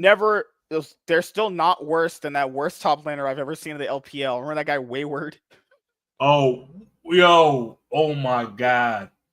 That nigga Wayward made fucking who's the fat motherfucker that played with Jonathan? Goddamn, he's from the Middle East. God damn it, Armut. God damn, Turkey. I mean, that's close to the Middle East. That's close to the Middle East. I ain't gonna lie. Last time I saw something about Turkey, them motherfuckers got blown up. That's all I know. Some old bomb factory got blown the fuck up because Turkey got like earthquakes and bombs and shit. Oh, we got old bombs from like 60 years ago. The fuck is just sitting in the middle of the goddamn city, and that shit got. I don't understand these fucking countries. You got a live bomb factory in the middle of your city, and then get mad when that shit gets blown up because of weather and mischievous shit. The fuck? That shit just boom, just like a good tenth of your city is gone. Like, I gotta look up that turkey bomb shit. That shit was fucking nuts. Well, we're gonna be wrapping it up here for this episode of the Cloud9 podcast. So, just want to preference here: if you see the stream for the Cloud9 podcast on Saturday change, because I might want to play League, or we do the show, or we can do it Sunday. Just depends. So we'll kind of play with the day. But normally this has been enough to kind of get my League fixed right now because there's so much that had to be said. That Cloud9 comment, he just went off on that. Dropped the whole house on them. But I hate that we have to just keep recycling the same players. They just keep recycling the same players, and even that is still able to get second place in LTA. That just shows you how bad the whole region is, honestly. But yeah, we'll be back here tomorrow, 7 p.m. PST, with our featured guest, Comics Dad, the show that I do with Lunchbox Warren, that we're gonna blow each other. Gay! Just kidding. So tomorrow, show with Lunchbox Warren. The show with Lunchbox Warren, 7 p.m. PST with Comics Dad. Few topics here and there. We might do the Zelda one because there's so much to go over, honestly. But we'll all see. But I did write it down. We're going to cover it Saturday, either the Cloud9 podcast or I'm streaming League. And I do have a one-on-one that day too. Yeah. Sunday, I'm probably going to end up doing the show with Professor Savage Dad, if that's going to happen, or we just stream League. And then Monday, we just go back to the same thing. So, yeah, thank you guys for checking out this episode of the Cloud9 podcast, and we'll see you guys later.